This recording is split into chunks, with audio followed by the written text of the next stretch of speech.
Hey guys, welcome to the stream.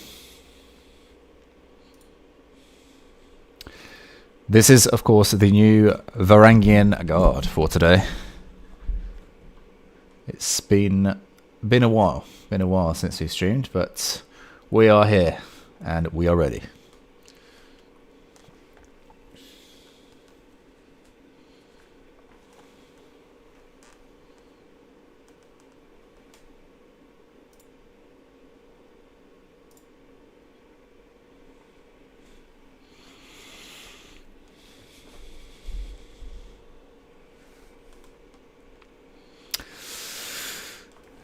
Do I think the new character is gonna be good?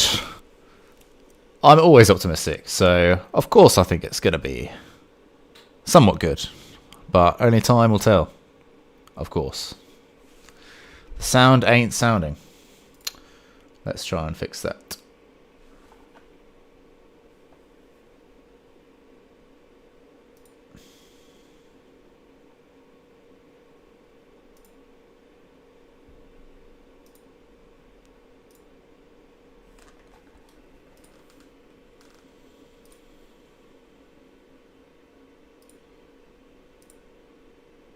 Revealed today, but this is actually our 180. Hopefully that should fix it. What the heck? That's a lot. That's more than 150. That is more than 150. Thank you for flagging that. The math, I believe, does yeah, hopefully sound should be there.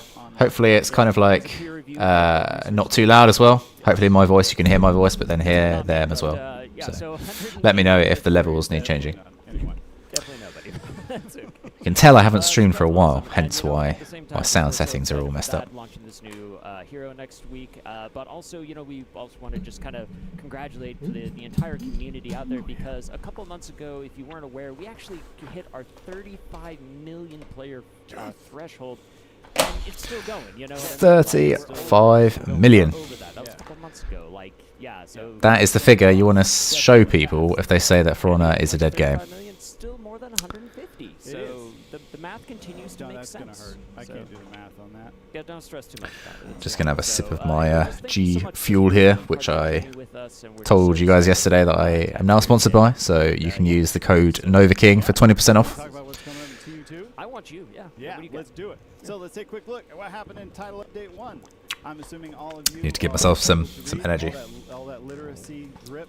So let's talk about what's coming in TU2. We've got a new hero on February 1st. Yeah, 35 million is a decent number.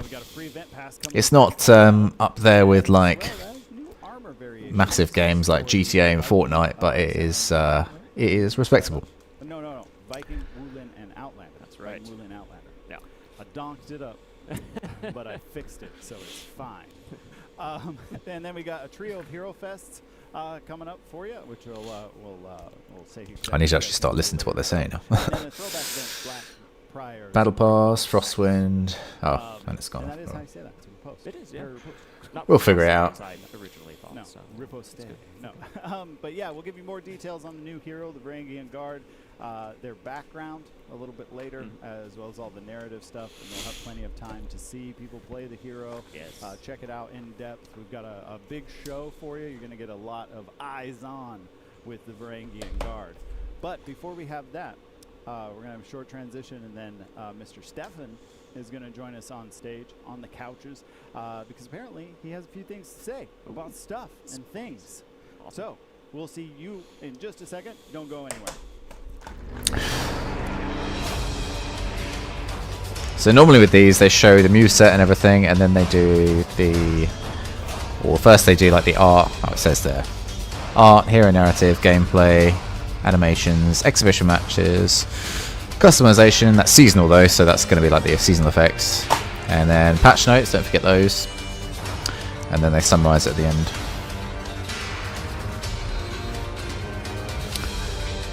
Hello everyone else who is just joining now. Welcome guys. Welcome to the reveal for the Varangian Guard.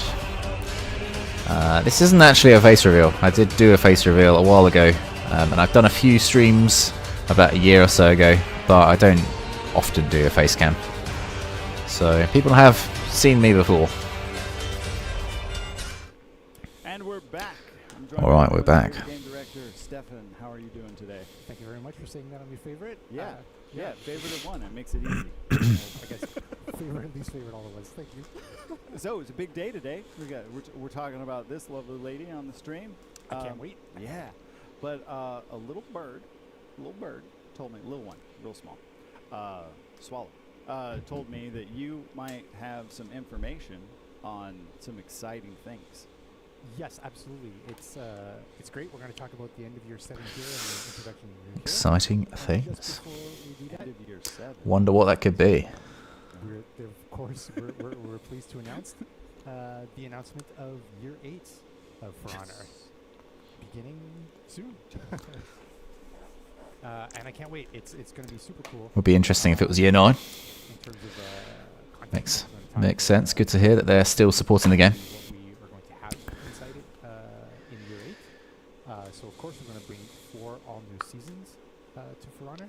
Yes. We're going to have 2 new heroes. The first is going to launch in season 2, TU2, and the second will be in More. season 4, TU2, More heroes. following the trend that we do. Yeah. Also throughout the year, we're going to Nice. have hero Nice. skins, so watch this space for news on that throughout the year. That doesn't mean to say that there is just the 1 year left. That means they've got it planned for the next year. Details about the heroes that are coming out. We want to confirm. They're going to be awesome. Firstly, this one's going to be awesome here at the end of year 7, and the other 2, we've seen some very spicy stuff, some very cognizant of knowing what For Honor is like in year 7 and year 8. So we're sticking to the formula. I think you're going to be a bit surprised with how these play. So not with the heroes. I mean with the release. Oh yes, yeah, indeed. yeah, Yes. sticking with that. But I believe that's not all. We have 2 little surprises to talk about. So maybe we want to talk about the first one here. Yeah. I know players have been asking for this for quite some time. I think they have been asking for it. If memory serves. Oh God. they're Oh, what's asking right now. happening? We're still here. Here.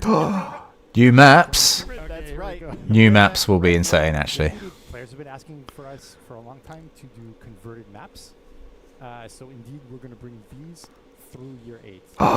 Finally. They've not done... Hang on. Bringing 2 converted maps to the Dominion game mode. Okay, they're freaking out. Awesome. So indeed, the Oh, intention okay. is to It's not bring, new maps, 2 converted but maps through year 8. converted. And what we're going to have basically is they are deathmatch maps Okay. that are very seldomly played by players in For Honor, as deathmatch is very underplayed. So for players, the ask has been, can you convert some of these to Dominion? Our most played, our flagship game mode. And yes, indeed, that's the intention. Yeah. So you're going to see these come throughout the year. Again, keep your eyes on this. Guess we'll play some more Dominion.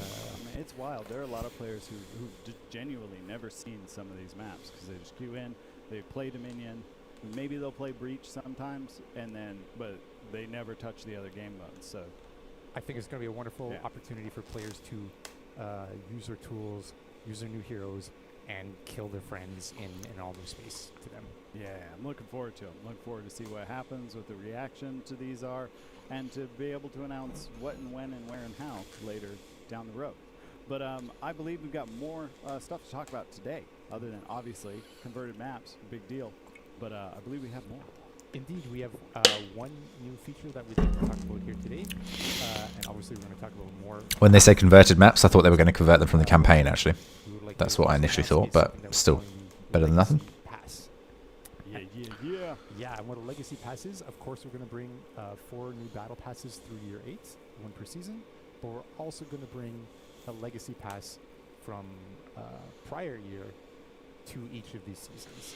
So now that players have been able to sort by, Battle Pass in the UI, I'm sure a lot of them have been saying like, oh, well, how do I get that? That was from a long time ago. So this is a way to do that, right? Exactly. So, for example, in season 1 of year 8, we're going to bring back the year 4 season 1 Battle Pass, the first one, and it's going to be an opportunity for players who've never experienced it in year 4 to get this content for the first time. As well, players that were existing, their progress is going to be maintained. So if they're at 250, that's good. Battle Pass the first time you see it, Give people a chance to actually get some of the stuff that's locked have it that now. they missed. And then for everybody, there's a new tier 101 with retrofit content. Yes, and what this means is that the heroes that launched after this pass had launched between now and then, basically, are going to get retrofit battle pass content in a tier 101. Nice. So you can get the Warmonger stuff and wear it on Medjay. I mean, whatever. exactly. It'll be your first opportunity for like Warmonger or Medjay or Ocelotl or whatever to get the battle pass content from these their legacy seasons, passes. Exactly. That's awesome, because it's been a huge request from players for a while. It's like, how do I get this content on this hero because I want it? And it's like, well, they came out after that, so up until now it's just been kind of like tough rocks. Exactly, and now it's all going to be in tier 101, so this is going to be really cool because if you're free track or if you bought the pass, all that retrofit content is going to be right there. One other little note: both passes will progress simultaneously. So tier 101 is not super far away. Both passes will basically progress at the same time as you earn. It's quite literally, it only adds one level to the grind. Exactly. Like, there's no concept of active and inactive passes, so it should be fairly smooth to grind through.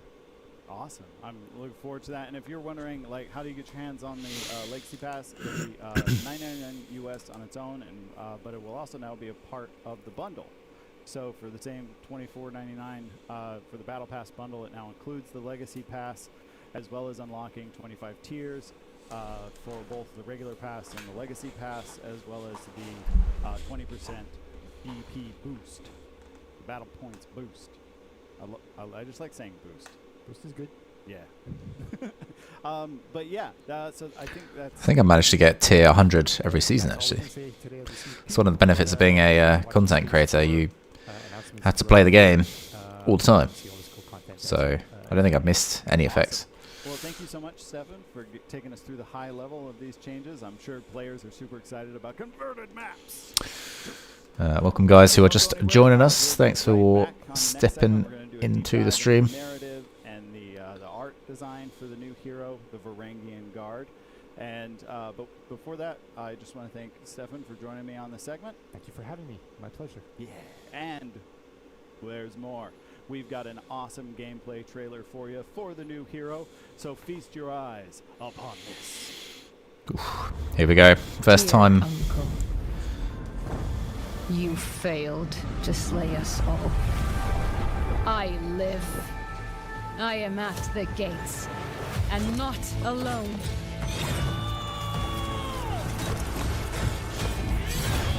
All my life, something was missing. But in exile, I found it. True dedication. A bond unbreakable. The promise of the Varangian Guard. Justice is Looks like she all uses her shield a lot as a Can weapon. you hear it?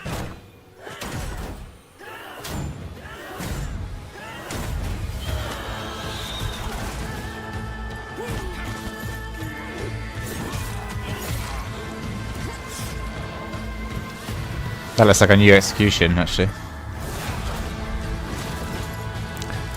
They subtly put them in there.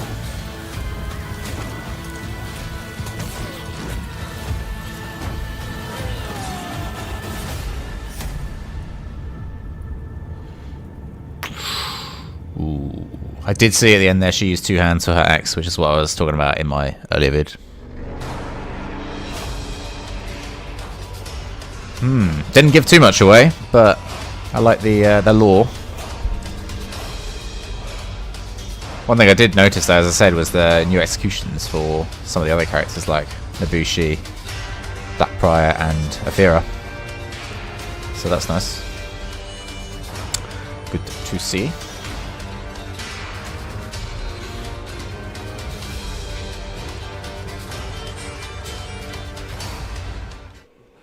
Welcome back, everybody. Oh man, that was such a hype trailer. I'm so excited. So excited for Varangian Guard. And if you're excited too, we got good news because again, next week, February 1st, the Varangian Guard is going to be available for everybody for $7.99 USD, and on February 14th for $15K. $7.99. For that, It's going to Thought it was gonna be 10 And actually. Yes, we are going to. Normally, we have like a 2-week peried Cheaper. before they're available. Cheaper for than I Steam, thought. But because it's our anniversary, we want to just do it a little earlier by 1 day. So get ready for that. It's going to be awesome. So. But for this segment too, we are going to dive into the narrative, the lore, the art, all of the stuff that is so important, at least definitely to me, and I know to a lot of people here on the couch, so I'm very excited to hear about this. So welcome, everybody. Steph, thanks for sticking around and talking more about this awesome new hero, the Varangian Guard. So. Thank you very much. Yeah, good. Cool. And also we're joined over here on the very far couch, but our amazing game writers. We have Andre, we have Ian. It's okay. Close to your heart. That's close, always close to the heart. That's great. And Raph, of course, our resident historian. So thank you all for joining us on the couch today. So let's dive into this. Steph, do you want to give a little introduction now for the hero? Of course, it's my pleasure to talk here now about the Varangian Guard hero. It's our first fully armored Vikings, so that's pretty cool. All the other Vikings just roll up and whatever they got, and this one's like, I'm actually going to prepare for battle and try to win this thing. So super hyped to bring this. They did add some chainmail to Raider, I think, but he's got it. Yeah, they don't really care what they wear. The drip for the Vikings is never really a thing. One is going to be the violent Viking aspect, and the second will be the loyal mercenary aspect. The violent Viking, of course, is represented through the axe, which is really going to bite into opponents, embed in them in a way that the others don't, and set her up for her really fun, kind of cool mix-up that others will talk about in the next segment. We'll get to that. But yes, this is violent. Set her up for a mix-up. I wonder what that could be. And then A different mode, a different attack stance. Multi-block and defend herself. You'll see that in a couple moments as well. And she's going to really help her team out with her feats that are going to bring benefits to her teammates. Feat 1, Feat 3 for survivability and killability, and her Tier 4, which is really going to help her move forward with the team and take back space for their team. So can't wait to show that in the next segment with the others. That's very cool. Well, yeah, thank you very much. Sounds really cool. I'm very excited to see just the next Viking. And also, I want to say thank you so much because now we get to round out that missing space in the roster now. So my OCD is very appreciative of that because, oh boy, it's been 4 years almost since Yorm. So, Ooh, but who's counting, eh? Me, but that's okay. So it's great. So yeah, but let's talk a bit more about the story. So let's Andre and Ian, can you tell us a bit more about who is this Varangian Guard for us? What's the story for Honor when it comes to her? Happy to get into it. Yeah. So the Varangian Guards are mercenaries. They travel the world fighting for various clients. And in their travels, their identities have evolved. And in one way, you can see that in their appearance. As Stefan's mentioned, they are fully armored Vikings. You also see it in their language as well. So the dialogue in game is a mix of Greek and Icelandic. So as you know, The detail on the chainmail is really good. I like the look of that. They did add chainmail, as I said, to some of the other Vikings, so they brought that in. I think they had it for Shinobi actually. Obviously, Shinobi's not a Viking, but chainmail is chainmail. Looks nice. Hey, welcome, Eugene. Your cosplay stream. Oh no. I'm sure you can do another one. Just for me. So famous as mercenaries is their loyalty. So they're intensely loyal to each other, as you can see in the feats that I've mentioned as well. But yeah, they need to add more Wulin. There's only 5 Wulin. So, well, technically the Outlanders, they're only 4, so they're the least, but they're kind of a bit different. They're not a faction that's in the faction war. But no, there's the Wulin, so I don't know. They're different. A lot of money, but what you're buying is that ironclad loyalty. So that begs the question: how do the Varangian Guards fit into the seasonal narrative? And I believe Ian has some more information to share on that. I do. I do. Yes. I Right. hope so. Yes, Yeah. that's right. I hope so. Because I prepared nothing, so nice to be you. I wonder what happens. Yes, absolutely. Let's just wind the clock the clocks back a little bit. In TU1, we had the Highlander Maddox. He betrayed his people, his chieftain, to side with Horkos. He killed everyone who was, well, not by himself. He and his men killed everyone who was loyal to Chimera. But there is one who escaped. If players paid attention to the lore orders, they might have noticed that the chieftain's daughter escaped. And now we can officially reveal that this chieftain's daughter, her name is Cadla, and she is our main Varangian Guard hero. Cadla. Cadla's the name. When her uncle Now we know. took the throne.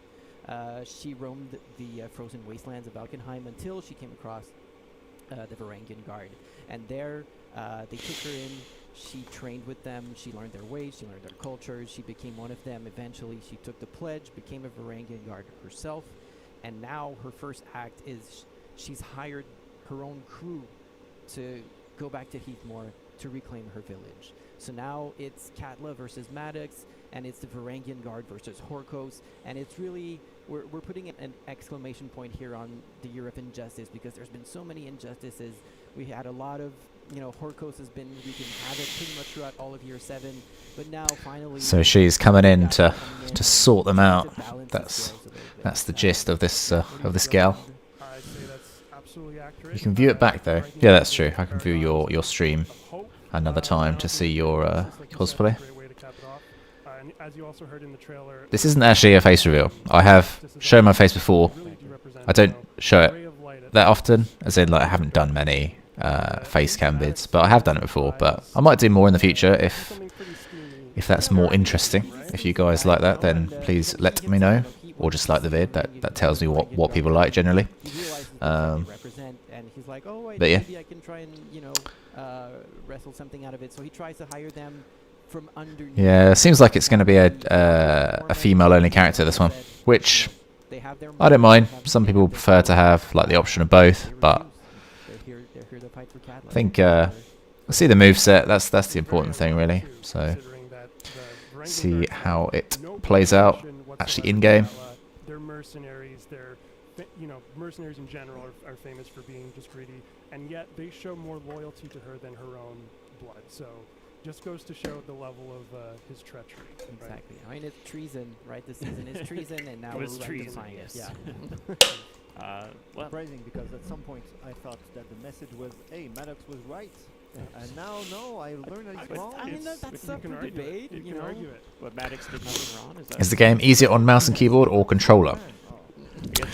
I guess not. You gotta keep As you're it just starting out, so, I would try both and then just pick whichever one you're more comfortable with. I think if you want to take this game really seriously, most people go mouse and keyboard because you can like remap keys and stuff. I started out on PS4, which obviously means I had to play controller. Played that for years before I went onto PC, so I just kept using controller and still do now. But it's whatever you're more comfortable with, to be honest. You can still play at a high level with controller. Other people like Havoc, he plays with controller. So, I wouldn't say you have a huge advantage one or the other. It's just whichever one you're more comfortable with. From Scandinavia, fighting across Europe and the Middle East, and selling their services as mercenary, and they're mostly associated with the Byzantine Empire, it's a successor of the Roman Empire in the Middle Ages, and it was at the time the wealthiest and most sophisticated state pretty much in Europe and the Middle East. So it was a right place to go if you wanted to fight for money.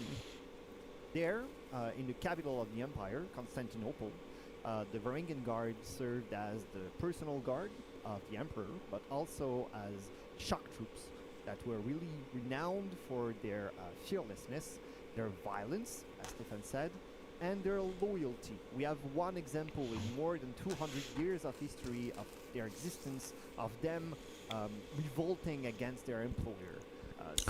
I'm really interested to see what the fashion is going to be for this hero, actually. Obviously, in all the trailers, they have the same outfit, but you forget that, like, they've probably made, like, 8 to 10 different outfits for this. Like, you've got all the legendary gear that she's going to have. Like, they've had to do, like, so many different sets, which you can then combine as well, and then you've got all these different colours. So, like, there's so many different possibilities nowadays, especially with all the effects. And then they said at the beginning they're going to bring back some of the content that was previously locked as well. So like, from a fashion point of view, I think this is going to be an interesting season and an interesting start to year 8. When they go somewhere, they are Vikings. Yes, Vikings in their core, but they become Vikings with a twist because they live embedded and surrounded by another culture, this Byzantine culture. And we wanted to reflect this multiculturalism or biculturalism. So we have a Viking with a twist, Viking who has a few Greek words, a Viking who fights in a bit more of a structured way than the other Vikings. A Viking who has, of course, a lot of armor. A Viking who, so it's reflected also in executions, mood effects, the music. There are some Armenian and Byzantine influences there, and of course also in weapons, armor sets, art in general. Right? Oh, hang on. My thumbnail for my video is apparently from Ocelotl. How did that happen? What? I don't know. That process. Absolutely, this is something That is not helpful. I like so much. So we started from history, so from manuscripts, from text descriptions, from archaeological diggings, from drawings from the time, all kind of sources. But from history, we build our fantasy. I think I have fixed the thumbnail.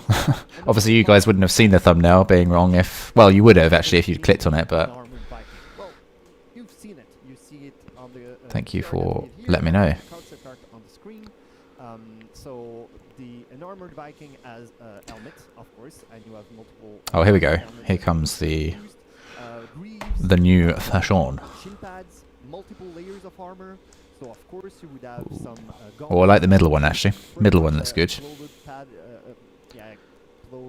Padded cloth armor. You have chainmail, you have scale mail, you have some Scale mail, that's a new one. of leather, and you have I guess it something makes sense. I really love, which is it's called the Varangian bra in sources. So it's like leather straps that link the or hold the. She does have a cape. And hold, She does actually have a cape, you are correct. Just make sure she doesn't fly next to any jet engines. Otherwise, you know what will happen if you've seen The Incredibles. Yeah, so pretty armored Viking. We also added some other elements just to give some personality to the hero pouch because, well, it's a mercenary, so she's getting money in her pouch. And she has a tunic, a decorated tunic, because she's Generally, the more like a hero, the better the fashion becomes, because obviously I level it up more and then get more stuff for them. So you'll know if I like a character just by how good the fashion is, and of course, you know, fashion first and all that. Got to make sure you look good when you're killing people online with your character. Right, so that's the initial one. The Varangian Guard, it's One in the trailer. The scale mail, is that called? The padded scales. That looks nice. It's kind of got a nice shine on it, so it's not... I don't know if it's metallic, it's just like leather or something. Coming from different places. And we wanted the player to be able to have this choice. To be able to go with the cape, without cape, different types of helmets. You will see that there is a set that has a face reveal. There are other sets that have a conic head, conic helmet. Yeah, not all of them have the chainmail, and that includes the helmet as well. Some of them just have a normal helmet. Helmet's kind of similar to Aphira, actually. Kind of similar, but obviously from very, very different cultures. Is it female only? Yes, the hero is female only for those of you who are just joining. It is confirmed as a female-only hero. But the fashion is still looking pretty good, I think. No matter what gender they are. Oh, here's the one I think I thought looked the coolest. Yeah, I like the helm on that one. Helm on that one looks similar to Medjay, actually. I'm assuming they're going like with the common sets and then like the higher rep sets later on. So these ones are probably like the mid-range.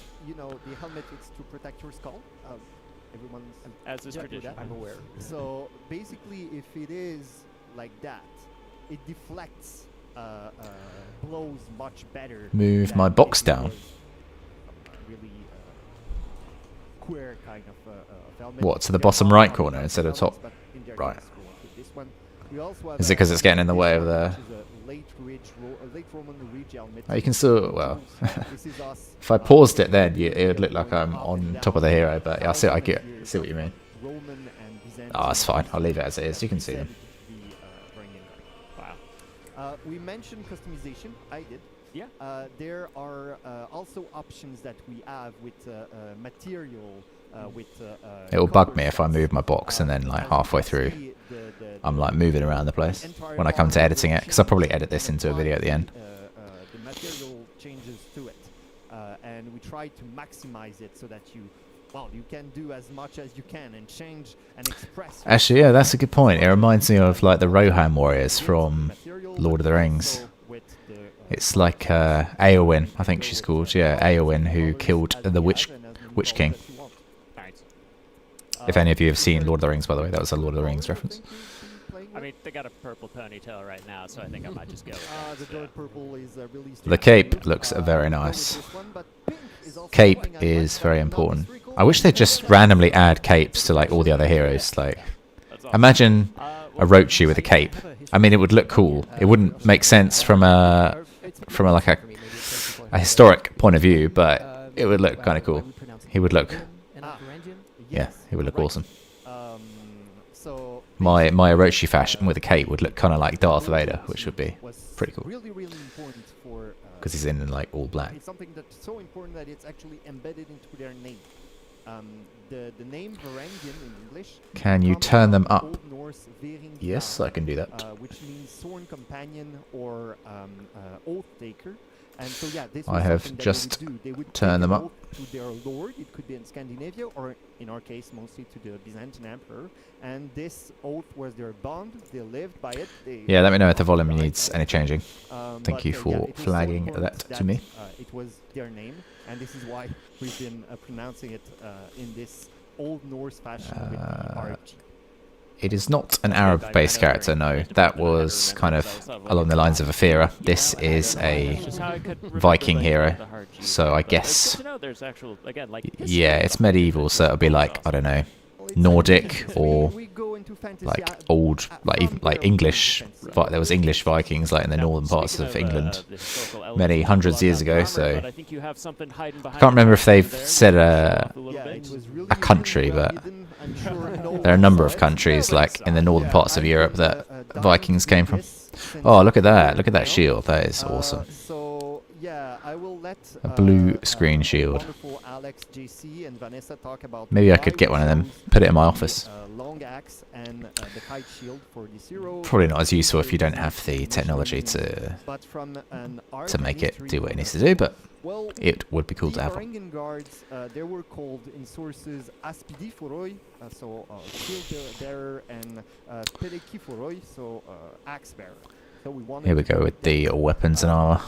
But when we design These weapons, look like we the go, starting like, on a weapons. scale from realistic to Nice mythological. steel axe and Um, steel one we there. Start with weapons who are more, what they are used, exactly what they're used. That one to, could be like a brass, metal, but yeah, not brass much. shield. Don't Then know. we cleaned up, My knowledge on this we is add not some metals, not some amazing. ornaments, That looks some like different we're starting to get into things. the legendary weapons territory. Um, That one looks the- cool. The weapons for a mercenary, they are Golden turquoise. tools of the work.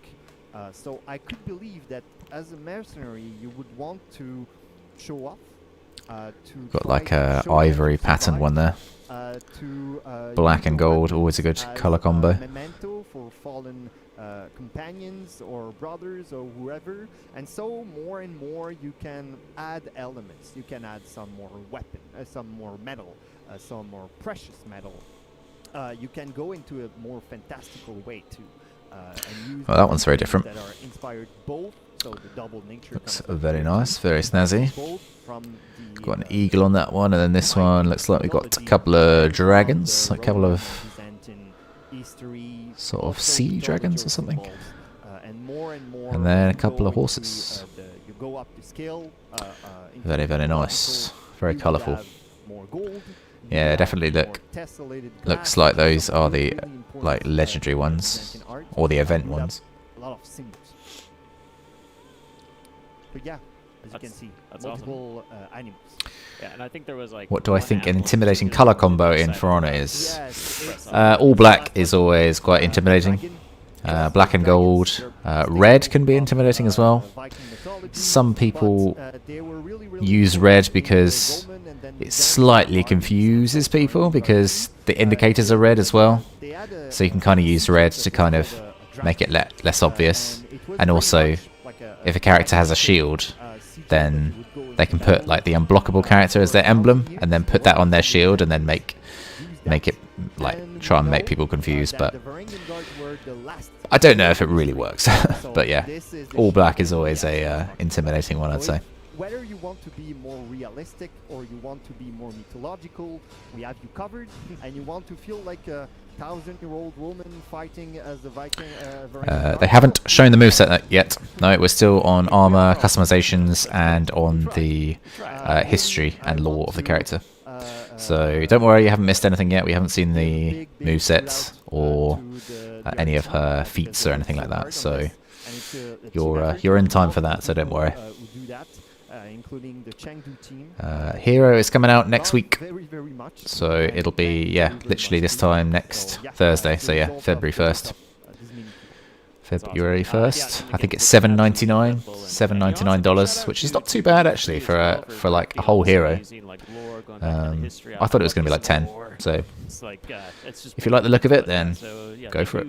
As well for again just making this amazing story to help us bring this new hero to life. So that's awesome.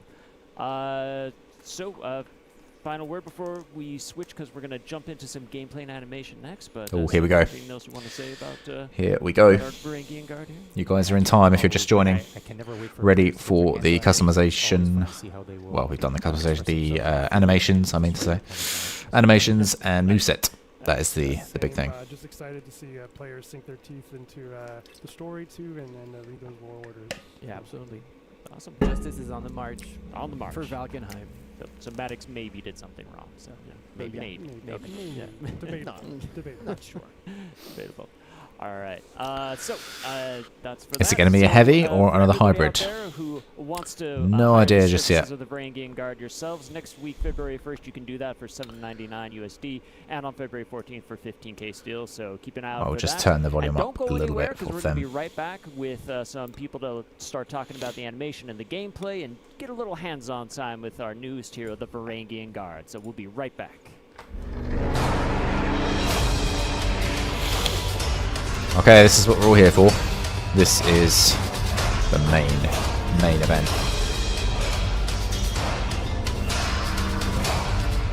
After seeing the trailer, I'm less inclined to think that they are a hybrid.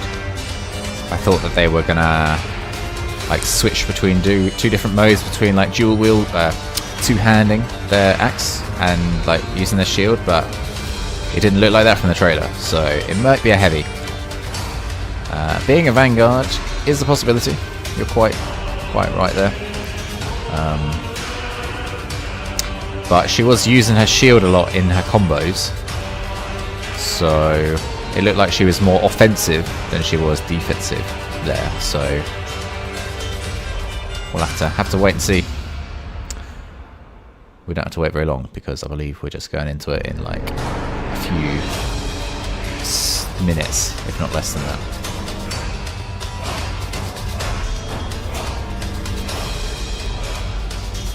How many heavies do we have? We've got, so Warlord is a heavy. I think Highlander is a heavy in terms of Vikings.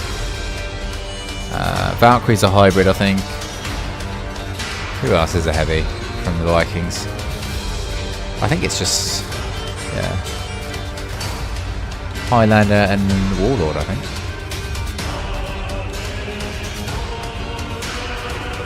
Yeah, Hitsugi is a heavy, but just for just the Vikings. I think there's just the two for the Vikings. Oh yeah, Jormungandr. Yeah, that's right. Yeah, Yorm is a heavy.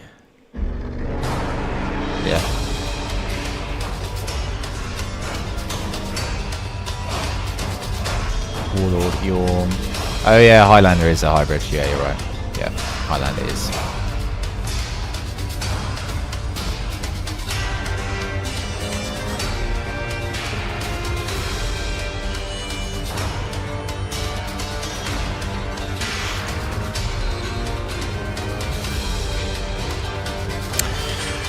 Good to hear though that they're going to do 2 more heroes in the next year. So it's then with the 6-month like normal routine. So possibly one of them will be a Wulin, because we had Outlander, now we've had Vikings. So Wulin are now in the minority in terms of hero characters.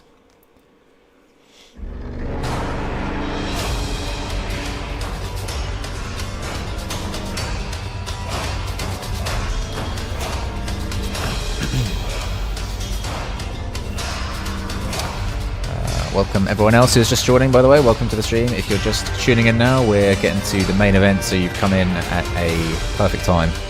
We are just about to get into the gameplay and animations. Welcome back, everybody. So we're Here so we go. happy you're still with us to talk more about the gameplay and the animation of the Varangian Guard.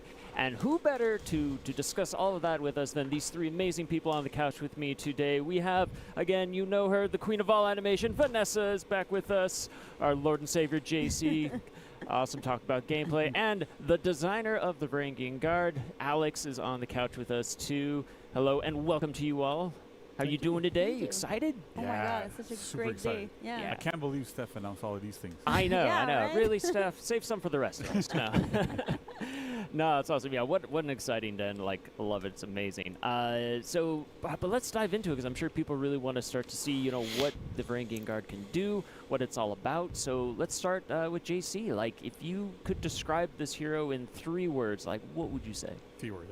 That's not enough words, but You're already over 3. I'm sorry. so No. when we're building this hero, right, where there's 3 very, very specific aspects that we're looking for. The first one is we want to create a more support hero. It's something we haven't really had in For Honor, to have a hero that's really built around supporting your allies in a more defensive manner, because our second keyword is defensive, right? So we want to have a support defensive hero that really you feel like you want to get close to your allies and help them in battle, not necessarily with ganking, but more with helping them succeed. And we'll see how that pans out with a moveset that's a little bit different, but it's pretty interesting. And finally, we were really focusing a lot as well on the tactical aspect of this hero, as well as like where to position yourself, how to position yourself, when do you use specific moves, having a lot of skill-based play there, with how to time your attacks, how to time your abilities, to make sure everything's great, and really have a good tactical control of battle. So I'm super excited, really, really awesome. We have like something pretty cool to show off. Nice, I'm nice. excited. Excited. Yeah. Yep. Yeah, I can't wait to look into Sounds that too. intriguing. But you know, we also want to know. We also know Definitely that, sounds like a design too, so Dominion-based much of the hero work too rather is than in the a animation duelist. component, so it looks good. So, Vanessa, can you tell us what it was like to work on like this new Varangian Guard as well? I mean, going back to Viking, finally, Yes. that was so great to dive back into their. You know, it's the first Viking with the armor that she has. That's right. So it's like the challenge that we had in the animation team to represent the wildness of the Viking, the rawness. But she's not just that. Mhm. Like her background and the fact that she went away and the training that she got. And she's also the daughter of a warlord, so I'm going to you know, turn the maybe volume show up her because one or sounds like two people are tricks, still you know? not So, able to hear fully. all of that was really, really important for me and for the animation team to create something that will be represented. So all the rawness of the Viking, but also the discipline and the defensive too. So because she has a big shield and she wants to use it. Yeah. So Right.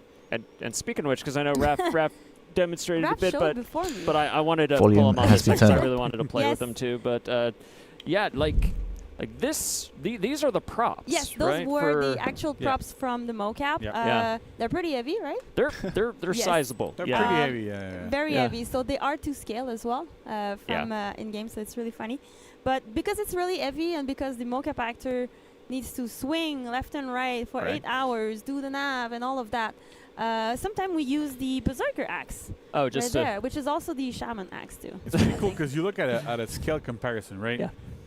I feel a little. It's Yes. real different. I know, I was like, Nobody can say these are the same I'm like- weapon, right? I'm like, I feel a little small compared to this. And sometimes it's, I mean, it's of course important to have the right weight for the actor to be able to Yeah. represent the Yeah, but a animation. pretty good And workout using she's that all very day. heavy. Like the player will notice when they play her. Wouldn't like have to go to the gym You can if feel the you're heaviness. And for me, swinging it that was thing. really important to represent that.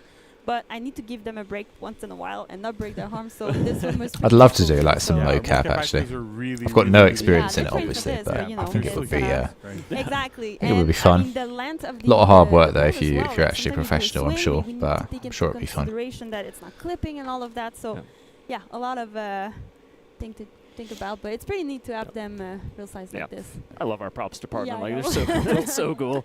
The thing is, I find it's interesting you're talking about how, she's heavy, the weapons are heavy, Mhm. because it's our first heavy hero in quite a while. I know a lot of players Yes. Oh, were it is a heavy. excited There we to go. go like, we're doing hybrids quite often. It has been but dropped. we're super Confirmed happy as a heavy. a new heavy hero. And all super all cool. what you just mentioned about the defensiveness of this character is all taken into consideration to create those animations. So all the heaviness, the way she behaved herself with this armor, was quite the challenge. So, and she's also like the shield is pretty prominent because she's defensive, yes, but in the gameplay element, she's gonna use it a lot in something that you might call the multi-block or We'll see, something. yeah. But I'm gonna let We'll have to see what Jason Alex. and Alex show it. But Yeah, because one of the things that's also super important to us when we're building a new hero, even though like we have Vikings with axes, right? We Mhm. have Vikings with swords, we have Vikings with shields, we have Vikings with like all sorts Yes. of weapons.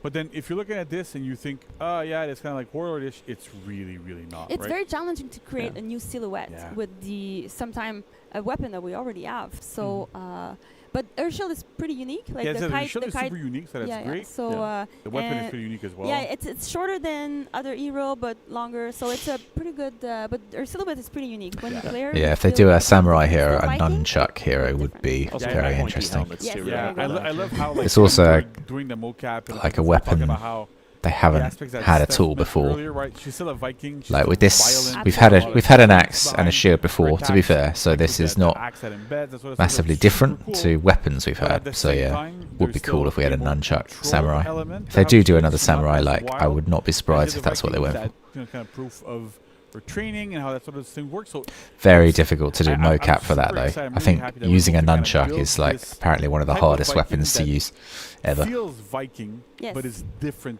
from Yes. other Vikings. So it's really, And really all cool. those elements were taken into consideration to. Yeah, you really do feel the Nice. Yeah, initiate combat and control, and then you get into the chain I and think it goes. exactly.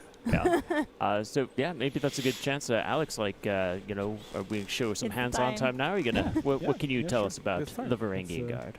Let's jump into the game to look at the character. All right, here we go. This is the main Pretty event. unique silhouette. Also, massive shout out to the Varangian animation Guard just for the duels. switching stance. Yeah, it looks Oh my amazing, God, right? you We take a feel lot the of weight time so for the much. chain stance. Yes. Like I could do that for an hour. Alright. So here we have a heavy hero. So those heroes tend to be a bit less extravagant in terms of the amount of moves. So we have a 2-hit chain, right? So light, heavy, heavy, heavy, heavy, light, Like heavy, yeah. etc. So first, let's go with the lights. We really wanted to do a superior block focus hero. So all of our lights have superior. You can see the ones in chains as well. Superior blocking chains as well. Later, whenever she has other lights, they Very will nice. also have the superior block. That's just a thing that's going to be recurrent. The lights are also enhanced. It's great for offense as for a 2-hit hero. It's pretty Exactly. In our case, you want to get to your finishers. So make a lot of They sense. don't look undodgeable though, so and you could also, like, dodge potentially That weapon is quite heavy. or deflect in the chain. It kind of really fits with the character as a whole. And then for the heavies, the heavy finishers are unblockable. So you can see like just wild swings. And if you notice, the Oh, she axe pins. gets embedded into the opponent. Pins on her in what we second call the hit. Axial state. So what does that mean? When you That's probably a attack the gank axe in the setup opponent, there. you can do a headbutt to just reset your chain. But they can dodge that headbutt. In which case you can guard break them. If they do dodge attack, they will beat your guard break. So in this case, you can also just bait them to do it, parry or dodge or whatever. It's important to note that headbutt, for all you frame Nice. checkers out there, is 400 milliseconds. It is fully unreactable. We've done tests with people that have borderline superhuman reactions, and they were not able to react to them at all. So that's great. Nice. Very, very potent. So reactions do not matter in this case. That is interesting to hear. I think the game has been said many times that they want to move away from reaction-based gameplay and make it into read-based, Like zone acts as a opener, basically. which is nice. It, Then I guess we should jump. it means into the that specials. yeah, people have to think a bit more about what they're doing rather than just relying on looking at the screen really intently and So you know it's kinda quite unique. The dive in. people pumping you themselves with feel the like weight of the I don't know weapon and Yeah. she crashes down. whatever they need to do. And yeah. Of course, you can go to Exactly, right? Like we usually tend to do, so it's great. You have dodge attacks as well? So side dodge light, front dodge light. As you can see, because they're light attacks, they have this spear block property. Like if you attack me in top heavy, for example, I can just There you go. Wow, that's pretty Crushing counter confirmed. And, Very then for nice. the openers, of course, you have your enhanced light that helps, but with that shield, people are pretty used to just having a bash opener. Same as other heroes. And Bash people looks can, quite so slow though. it helps you to get into that thing, get a extra way to open. And then that For opener goes to that bash. Yeah. That shield bash goes to your openers, right? Yeah, So it yeah, doesn't go to exactly. your second hit in your chain.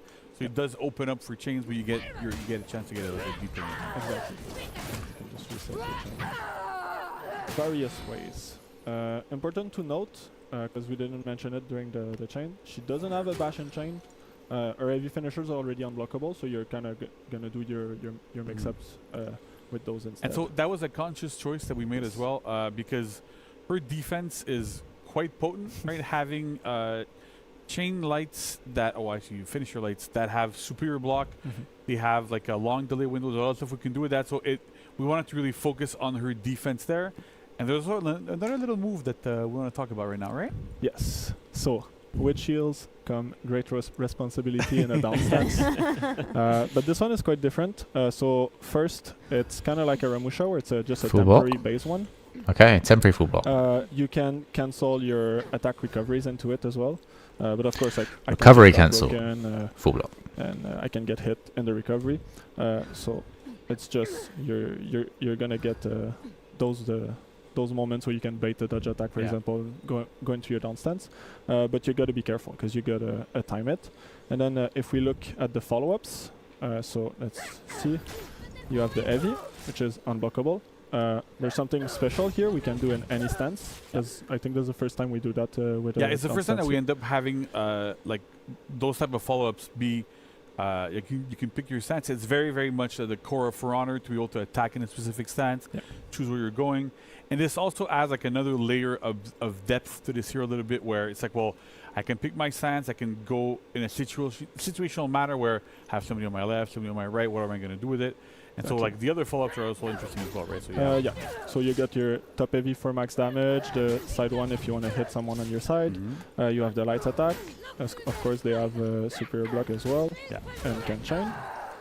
You have the zone attack, so that's if you have like multiple people around you, for example. And just get away from me option. And then Zone attack you only got the does bash. one less damage than That the bash heavy, can so one-splat as well. So of course looks you like can it use will to definitely ledge be the someone, but, useful one in a it gank can be or anti-gank scenario. used as well just to top heavy for a little bit more damage. Well, that's quite a lot actually, and also 27 you for may have the noticed, normal heavy, so yeah. Over the whenever 18 I I do think for block, the regular heavy follow-up. The animation on the other side is quite different than usual.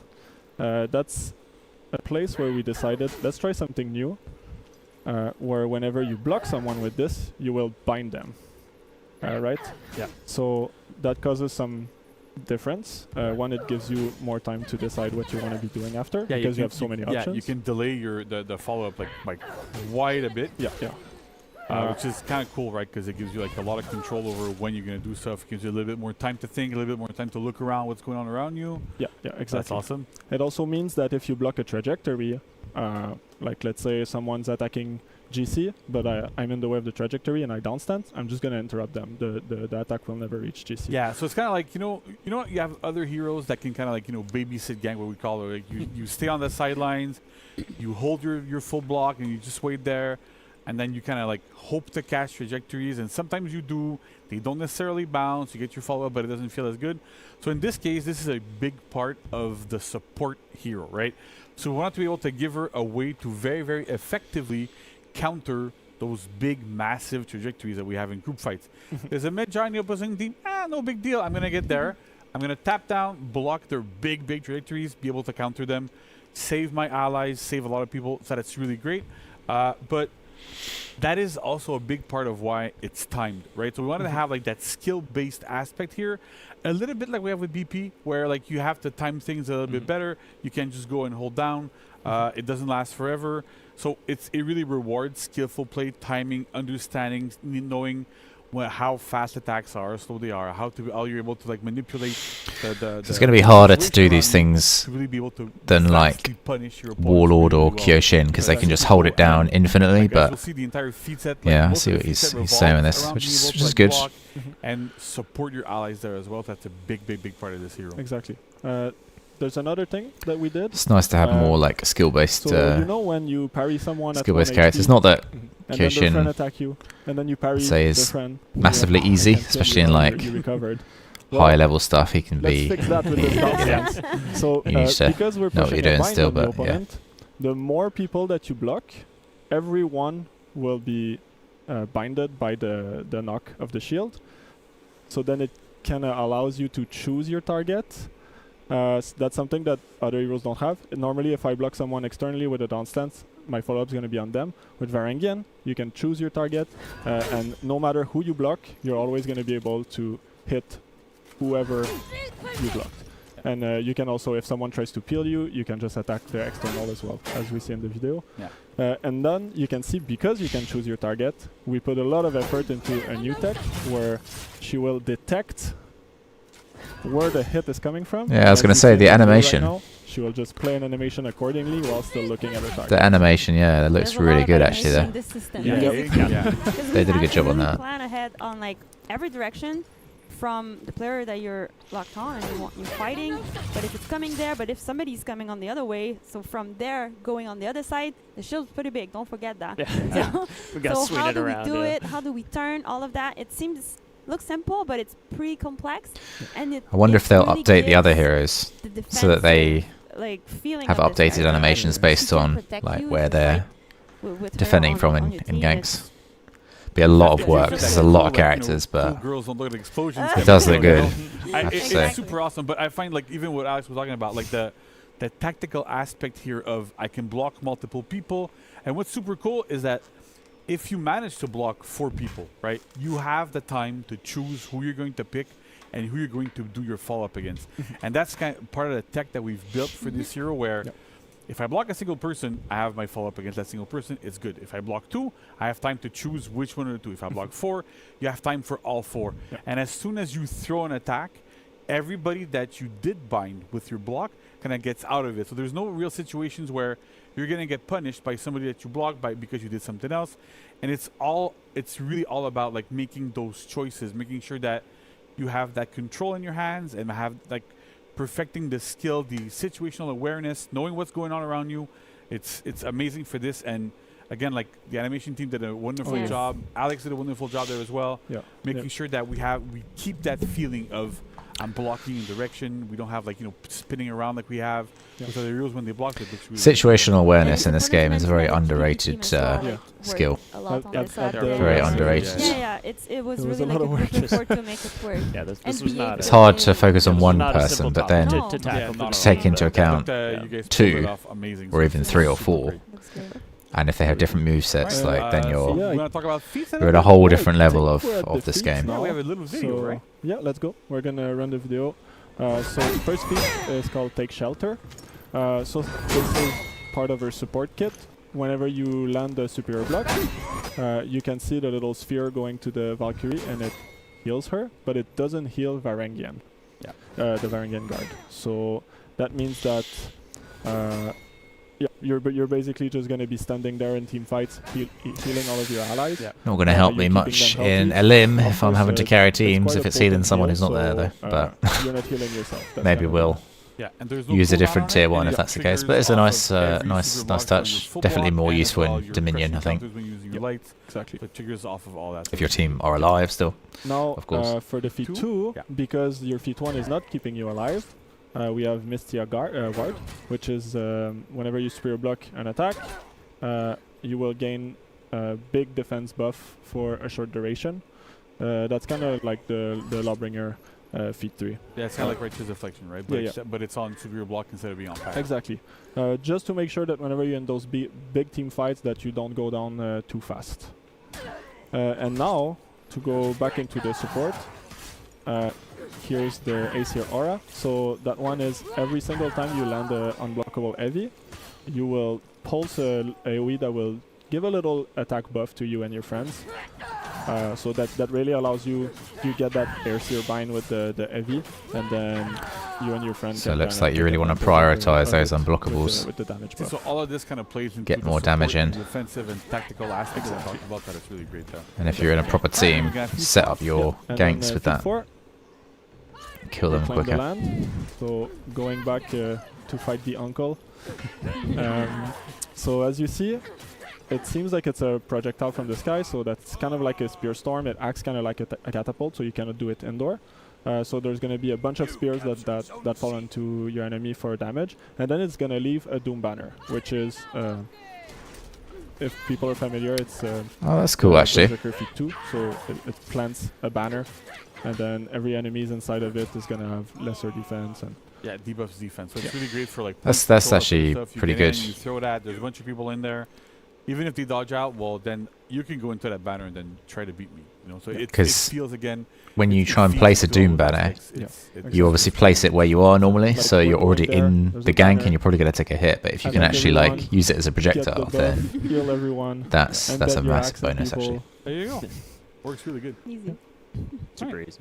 Good for like attacking Great. points yeah, in Dominion. So definitely a lot of really cool like defensive options, tactical, like you were talking about here. Just such a like a huge support character, which is really just really fun. Like I like that a lot personally, so I can't wait to play her next week as well. Do you have some other things you want to show off though too? Right? Yeah. I think we have the We have a emote video and for the emotes. Yeah. execution Oh, yeah. and Let's go emotes. see. Well, yeah. Max, So you let's jump should- into the emotes. Yes. So we got the combat emotes here. So that looks like So we that have was the all moveset and the emotes for her, feats. representing herself. I did think she was going to do some different stances initially. Her, like the Doom banner, but exactly like it's a bit that was not the like case, banner but that comes in, you want to be with her. Interesting gank tools, and I can see where they're going with the whole So, like, support fun thing. emote So is, Some other fun ones. Yeah. she's mean, more of a team player. So yeah, You wanna so recreate Not a the trailer, duelist. You get all the emotes to recreate the trailer. That's super yeah. cool. No, exactly. It really showed the personality of the character itself, and of course, player customization. It's really fun to be the Yeah. one that call out to your allies. So It's a huge aspect of For Honor. yeah, it's it is. amazing. It is. Yeah, sometimes things don't work as Yeah. intended. So All right, so we're gonna have executions that'll be coming up Yes. shortly. as But well. she's got to This- finish yeah. stretching. Yeah, though. she's This gotta is finish super stretching, I, right? important. I really like this, Yeah. this emote. It It's looks like amazing. I mean, you press those it, you're like, weapons are heavy, so sometimes you just have to it also Stretch it out a reminds bit, you, a bit. like when you game, you gotta stretch sometime, take a Yes. little Yeah, bit yeah, of yeah. water. Works very well. Okay, cool. So we've got those, and we have executions as well. yes, You the show off a little bit? execution. Yeah, That's They cool. look they're amazing so here. good. They're so Yes. good.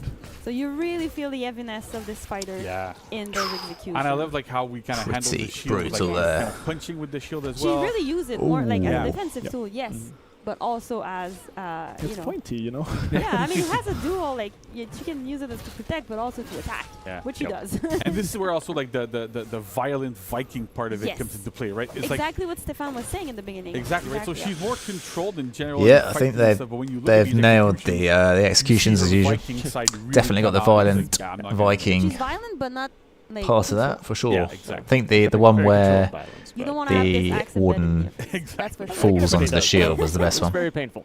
That one looked the best. Well, yeah, Looked those the look most amazing, original. Really cool. Great work on the animation team. Again, putting all that together. Just super bloody and violent and horrifying to think about. So great stuff, as always. So, Alex, so, I mean, we've talked a lot, we've showed off a lot here, but if you were to say, just maybe for new players here coming in, like wanting to start playing the Varangian Guard, what would be like maybe the closest, character facsimile in the game right now, just so they can get used to it? It feels kind of a mix in between, I would say, like Warlord, surprisingly, Surprising, and Aramusha, in the sense that the down stance is temporary like Aramusha, and you can do it after your recoveries. So you kind of get like kind of all of the heaviness of the Warlord, and those recovery cancel of Aramusha. Yeah. There's a bit of Black Prior in there as well, like able to sure. like do stuff from external trajectory. That's really good there as well. Yeah. Yeah, quite similar to Black Prior. Like Very just get similar into to your Black Prior, chain, I'd say, try actually. to learn how to use those recovery cancels in group fights, and it should be good. Nice. It's great because it's the hero's not like it's simple to play, like it's easy to pick up, but it's really hard to master every little detail with it. That's really, really good. Exactly, your positioning, what attack to use when to defend. Super great. Yeah. So with all of that too, like JC, how do you feel like this is gonna impact like the overall meta? The big team competition, right? So, all that. So one of the big things that we were keeping in mind while designing this hero is, as the game has been moving more towards big group fights, big wide trajectories, the meta has been super, super impacted by this. Why we've seen the rise of Magi, rise of like heroes like Janjung and stuff that have those big hits, those big hit boxes around them. So this hero was built to be a counter to this, right? So it's, if there is a Varangian Guard on the opposing team, you have to be careful where you're going to be throwing your attacks, how you're going to be doing your stuff.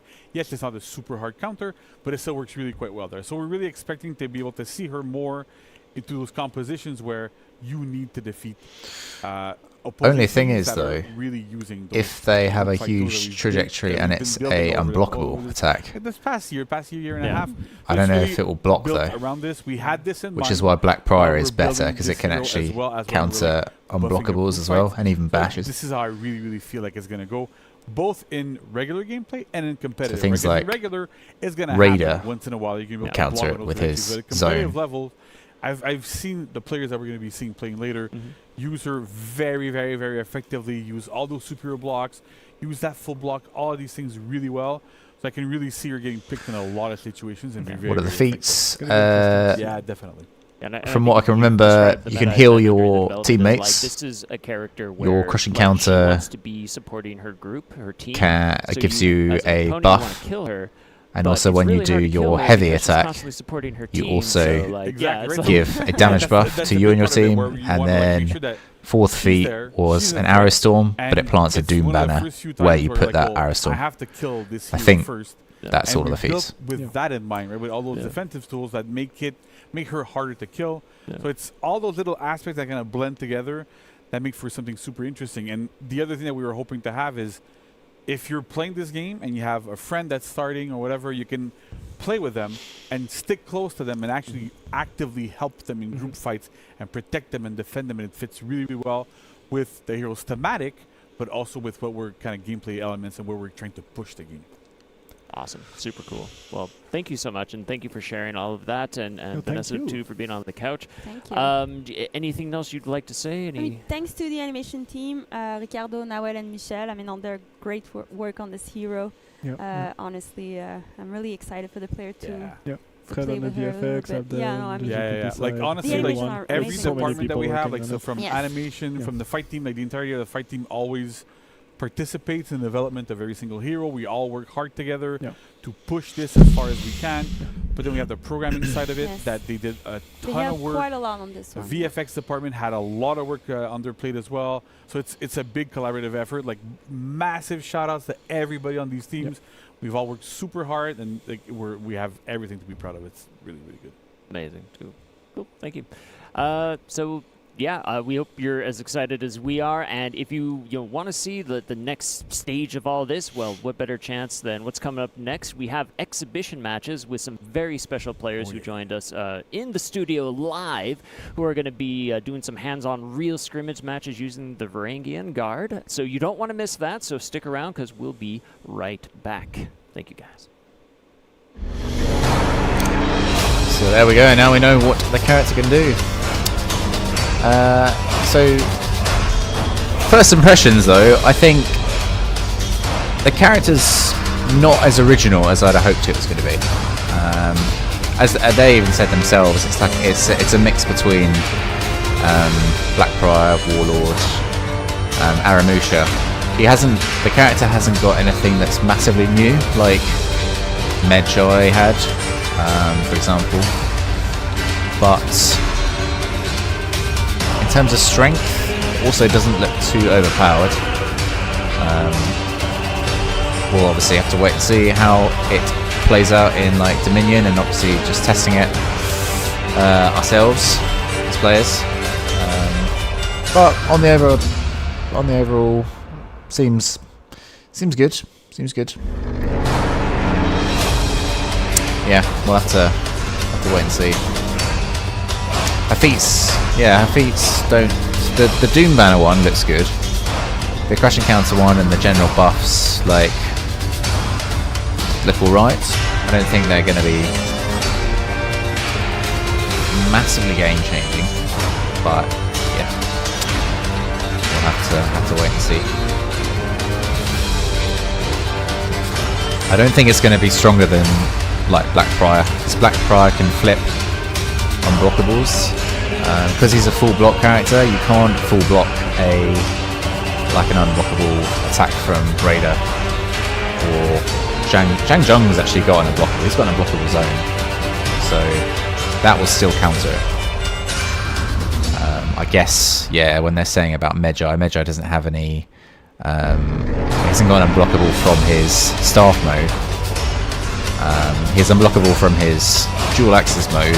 Hasn't got the same trajectory, so I guess that's what they're going for to counter that. But yes, we shall see. We shall see. So the next one, the next section is the exhibition matches. So here is where we're going to see some other content creators. They normally do 4 versus 4. So they normally do like best of 3. So we'll see your character play out in an actual Dominion match. I went to the one about a year and a half ago with Medjay, and it was a lot of fun. I really enjoyed it. Maybe some of you remember that one, remember that stream, and yeah, it was a lot of fun. So yeah, we'll see how this goes. Hopefully it'll at least be like a 2-1 scenario. Hopefully one team doesn't stomp the other. It's nice to have an even matchup and see what the Varangian Guard can actually do, of course. I think they normally limit only 1 player per team to play the new hero, so we'll have to see. Have to wait and see. Here we go. Season 4 exhibition portion of the stream, where we'll be showcasing the Varangian Guard in all of her glory. We're coming at you live from the Ubisoft Montreal studio, and it is a pleasure to be one of your hosts. My name is Vivid Naz, and I'm joined with my co-host, my partner in crime, Vervelocity. Me? Of course. This feels awfully familiar. It's like the 4th time I've done this now. Yeah. Now, I'll admit, that segment we just saw was all very well and good, getting an explanation of what the character is. However, considering some of the mechanics at play regarding pinning, binding, and especially multi-blocking, we're going to need something a little bit more... a little bit more meat on the bone, a little bit fattier. So, Ubisoft only decided and flew out a bunch of folks for the community, be they YouTubers, competitive players, or the like. And we're going to have ourselves a good old-fashioned best of 3. Yes, sir. It will be a Dominion game mode. Of course, the maps that we'll try and play today is Temple Garden, Overwatch, and if we get to it, Harbor. I really hope we get to it because I really want to showcase this character. We've seen a lot of love that has been given by the developers. We've had a chance to play the character ourselves. I was going to think that they were going to choose some of the new Dominion maps, because they said they were going to repurpose some of the maps. But fair enough. I wonder when they're going to bring out those new repurposed maps that they mentioned at the beginning. I'm surprised that they don't repurpose the campaign maps though, because like there's definitely some sections in there that they could do. But I have heard that they can't repurpose campaign maps somewhere because it's coded differently or something. There is some reason why they can't do it. I could be wildly wrong, but yeah. common, a little bit more grounded, something familiar, which personally I'm quite happy about. Yeah, and it feels like one of the main things that I've seen is like Viking armor when. Like, when are we seeing a Viking character with that level of armor? And the question has finally been answered by the developers of this new character. Shockingly, they know how to Google what chainmail looks like. Weird, I know. It looks beautiful. But yes, we now finally have a Varangian with armor. And also, small update for you as we're going through the exhibition today. If anyone from chat has any questions, by the power of a lovely tablet I got for my birthday, we can see you now. We will be on it. Yeah, so if anyone's got any questions, ask away. We can try and do what our best. We've had a decent bit of time to play test, so if there was any questions that maybe you missed because you missed a previous segment or whatever, we'll do our best. Yeah, and we do have, it's not just us here today, we do have some lovely people, and starting off we can maybe even go through the teams that we have. So starting off we have Team Red Nose Gang. I'm hoping that the GIFs are going up, because the GIFs were absolutely incredible. It was the funniest thing that we done yesterday. We had to make GIFs for everyone, we had to make GIFs for each other, and to take a look at Team Red Nose Gang, we have some familiar faces and some new ones as well.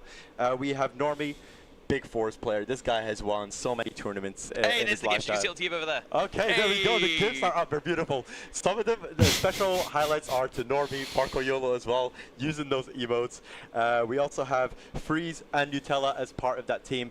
Those names, you know, iconic in our game. And yeah, go through the next one.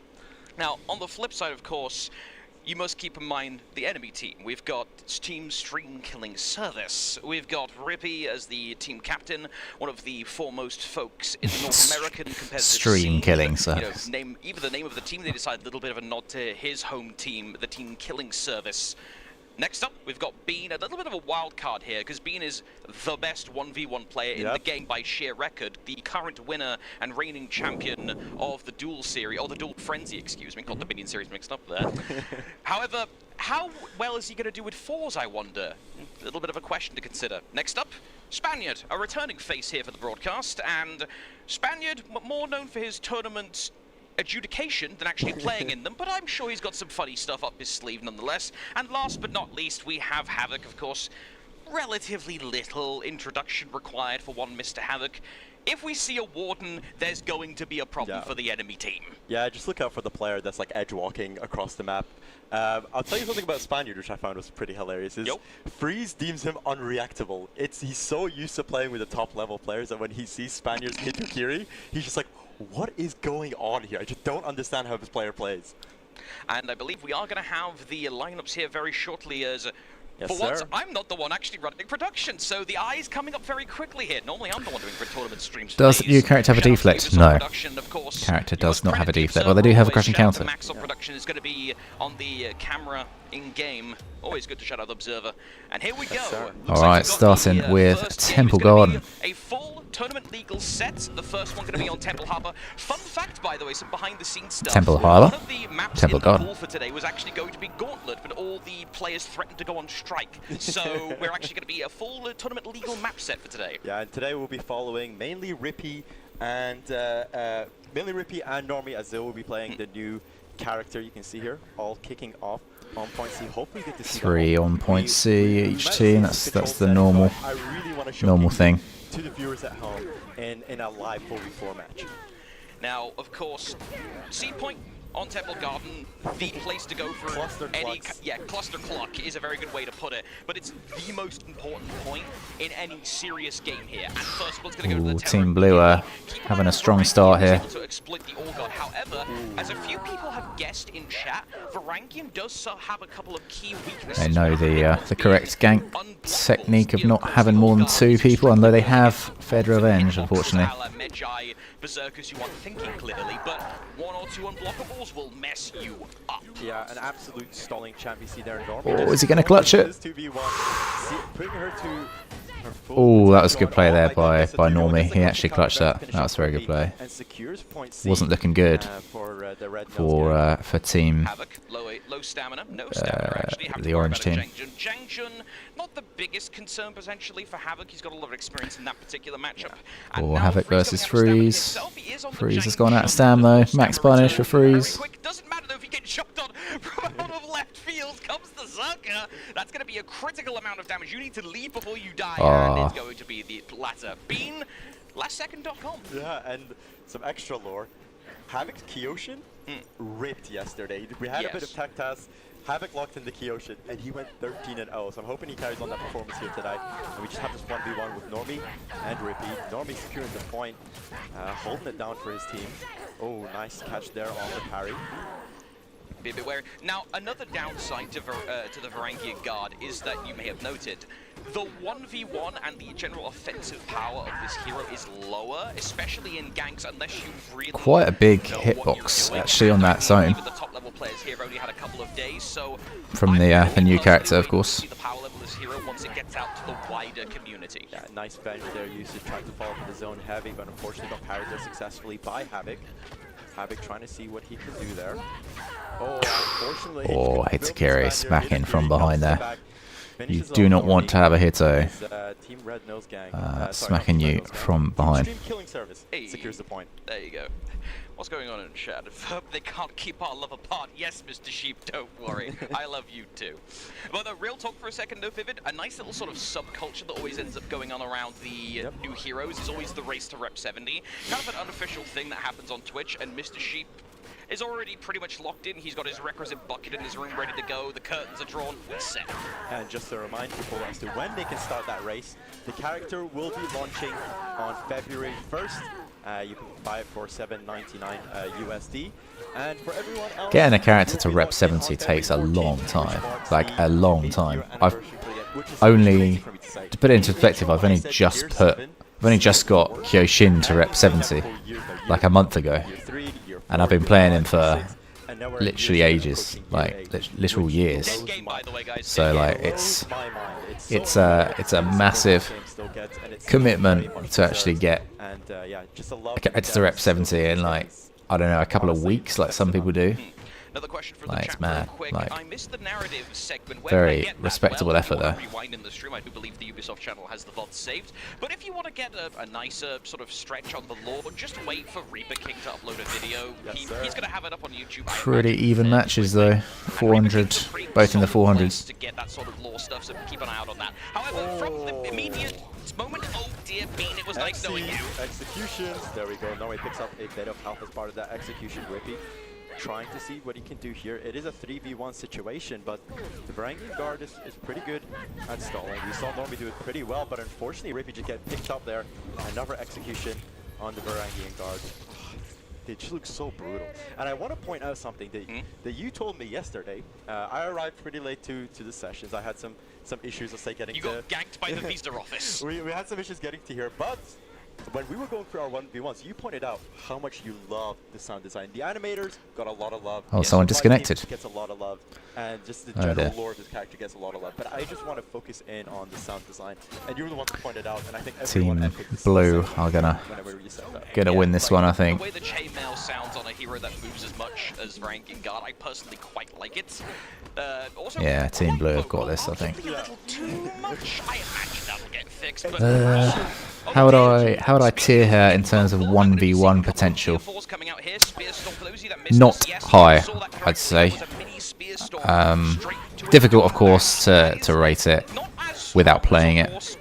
But from what I've seen, and obviously what they've said, she's a support character.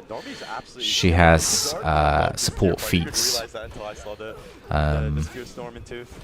She's for countering external attacks with large trajectories, so you're not going to get that in 1v1, so maybe like B tier, maybe. Because they have got the full block, which can counter multiple attacks at the same time. So yeah, have to wait and see. Able to pick up the kill, and Team Stream Killing Service threatening to take the W in this first game of this best of 3. Something to keep in mind, if you actually were a little late to that initial segment, the headbutt after any heavy pin, any of the moves with the Aegir prefix, or the ASIT prefix, that headbutt is not guaranteed. It's actually a pseudo 50-50 where you can go for the headbutt immediately. They've gone for parry flash indicators still for this match. All good parry there, nice light. Yeah, Normie seems to be absolutely popping off. The lower he is in health, the more he pops off. And it's 1v1 against Rippy. Rippy just trying to go for that bash light combo. But Normie, unfortunately, the pop light that was looking good for a second then. Stalled for a long time though. Which is not a nice situation to be in here. Nutella in a 1v1 against Havoc tries to go for the heavy. I understand you're. Hang on, time Yeah, out. they're I in understand breaking you're now. being This looks nice, like but my Team brother Blue are tries to definitely fight gonna one finish off here. Trying to be nice, right? Where we want to see as many games as possible with this new character. True. I mean, we're going to see more than enough of this character out when it launches on February 1st. I mean, yeah, don't worry this about is a that. support character where there's going to be 4 stacks of this rolling around. A single pick, please, dear God. And that is going to be something relevant. We should actually quickly talk about the feats while we got the opportunity for those that missed it. From the people I've been talking to here, the tier 1 and the tier 3 are going to be very strong. Yes, sir. He hit our raw tier 4 bear by the Hitakiri. But I'll tell you what, I want to hear into the comms of Team RNG right before we win this out. Hit us up, production. Yeah, I'm gonna. That's quick. That was good. Never mind.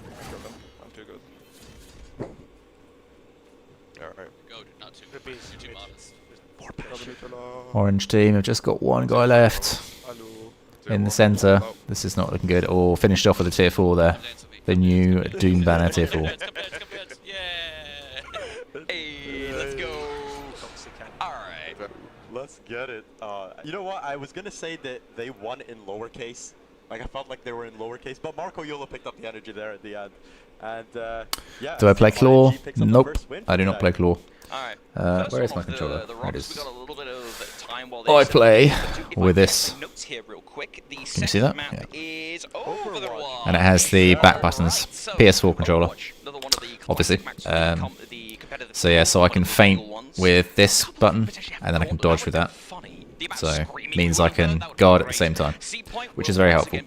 But other than that, just everything else is default settings. Once the C point gets done, maybe they transition to mid, maybe they go to A.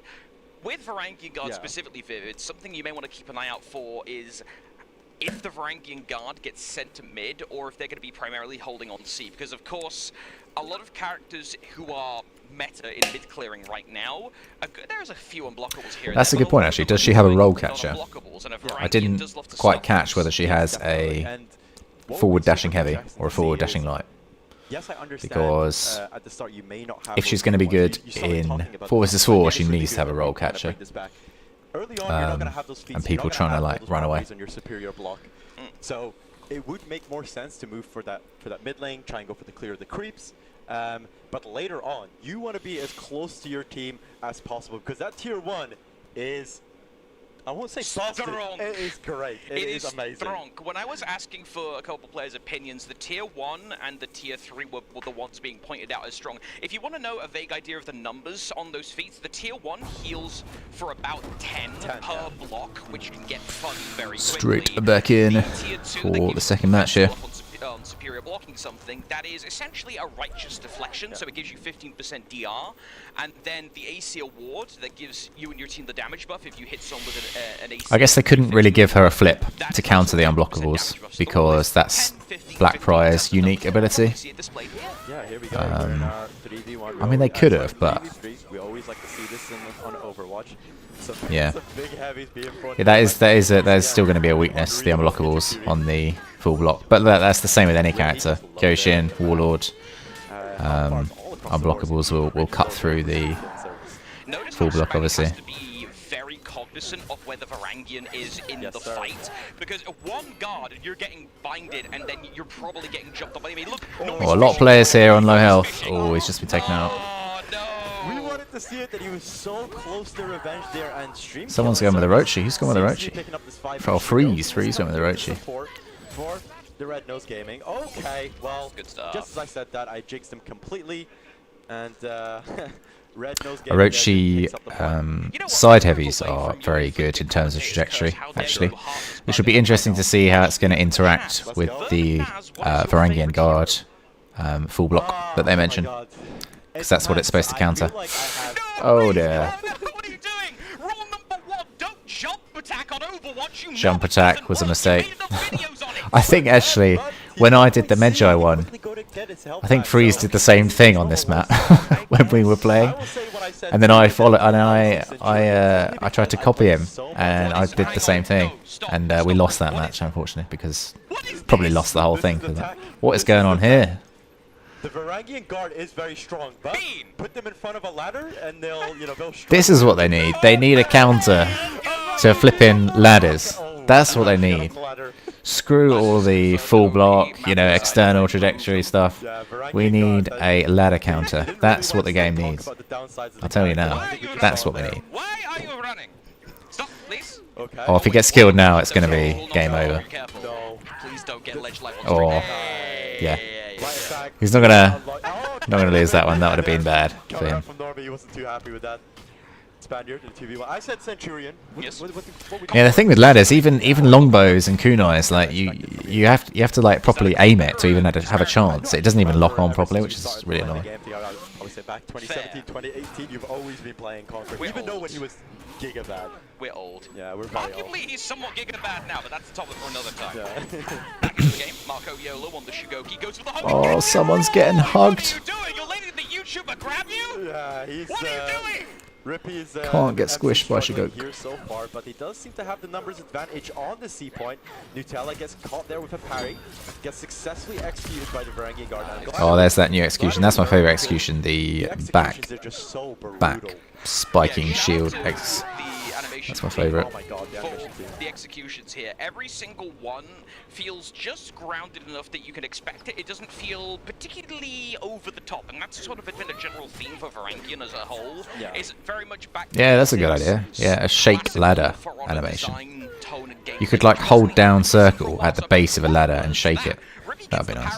A scenario where ugly, he shouldn't be able to get it. Freeze, looking for the gank. Because trying to knock people off ladders is just really unreliable. Gets the GB, hugs for everyone. Marco Yolo holds him till he breaks his spine. He's doing a hug-only speedrun there. Gets does not get Spaniard. Doom Banner and gets dropped there. Defenses are super low. Marco Yolo gets taken out. Rippy coming out of spawn. Let's see what he is able to do. They are at a deficit, and if Verta loses, they do lose the best of 3.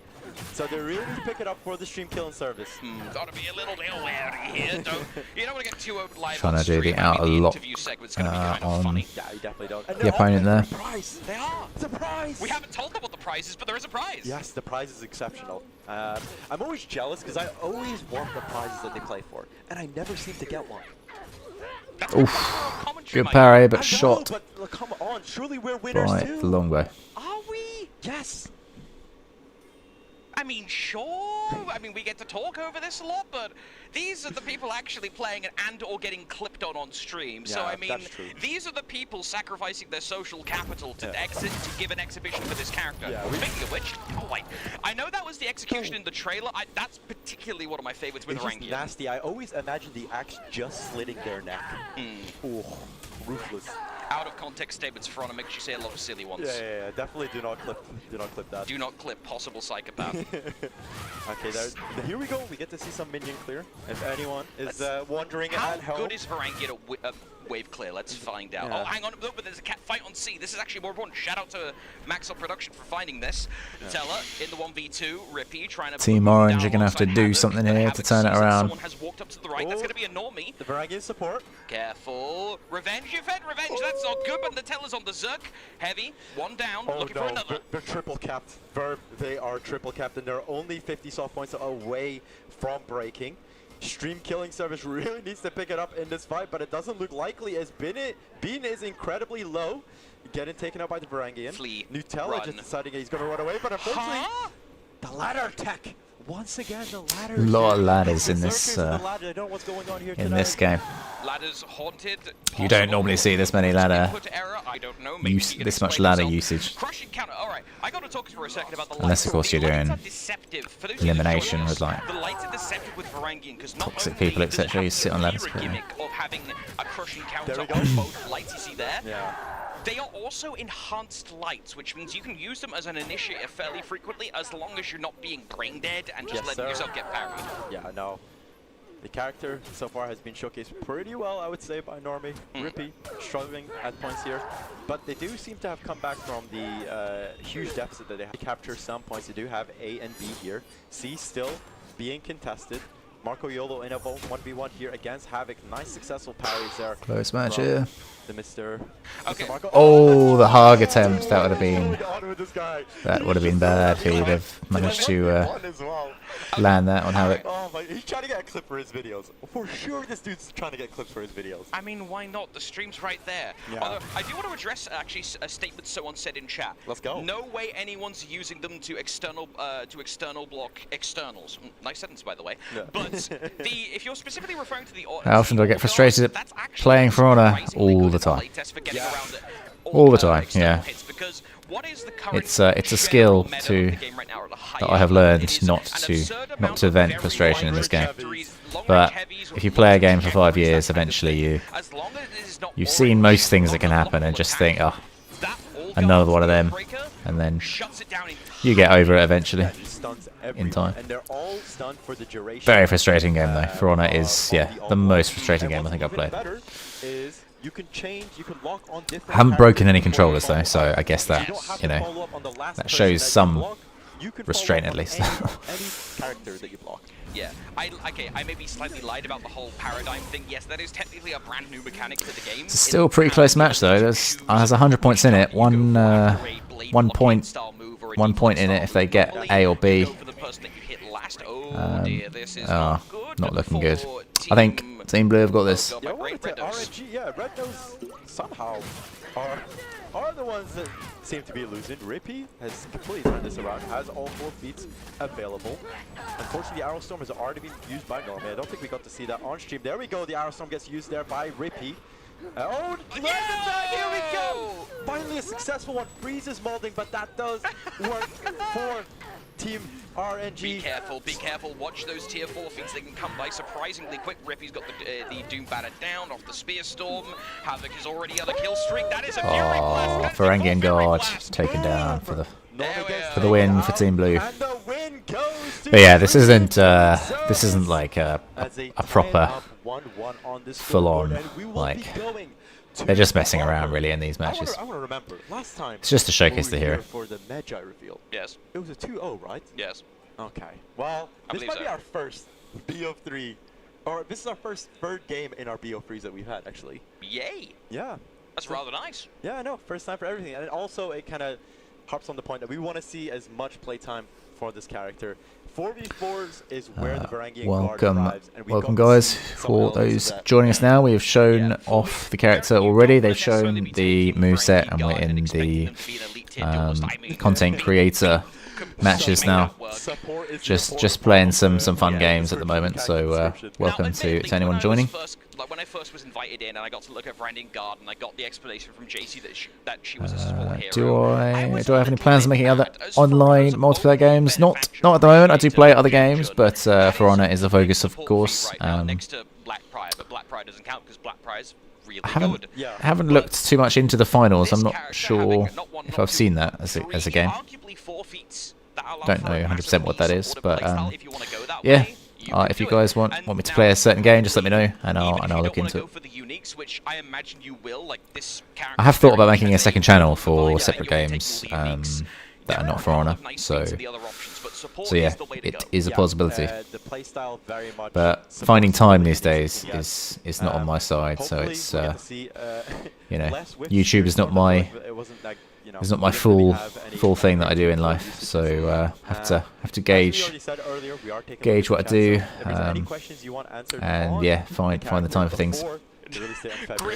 But you guys are always very nice, and you guys always say how you enjoy the vids, so I will always put as much effort as I can do into continuing the content for you guys. Where we have JJ and then Griffin.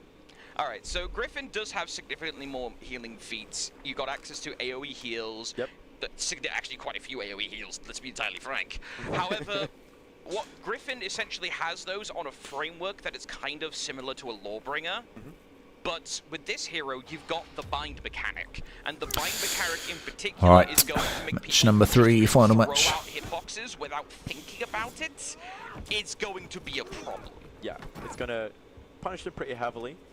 We are locking into Harbor here for a last game of the exhibition segment. We are following Normie, Team RNG. They won with quite a landslide in the first game. I thought they were going to win with a landslide in the second game. But I feel like we just waffled maybe a bit too much and we missed what was actually going on in the game. I love to waffle. It's why we're here. Let's keep waffling. Hi, Kilimanjaro. I see you in chat. How you doing? Although, actually, I want to do some shout-outs real quick while I got a quick moment. Shout-out to the good old-fashioned Northern Rush for the Crusade Against Cancer tournaments he's done recently. He raised quite a good bit of money for that, so... Incredible. Crusade Against Cancer, I think I could respectfully say this on stream at least one time without getting in trouble. Screw Cancer, I would swear, but I'm actually a bit of a coward. But screw Cancer, shout out for the Crusade Against Cancer tournaments. Yeah, always good to see. It's such a beautiful thing to rally behind. We do see the Ocelotl. I got told that we've all been pronouncing this character's name wrong. Have we? Yes, Marco Yolo taught me how. Yeah, I could have a look at different games. Yeah, I'll check that out. The finals. And I can't remember. Don't think I've seen any trailers for it or anything. Before stream, so I try to not listen too much to what people tell me.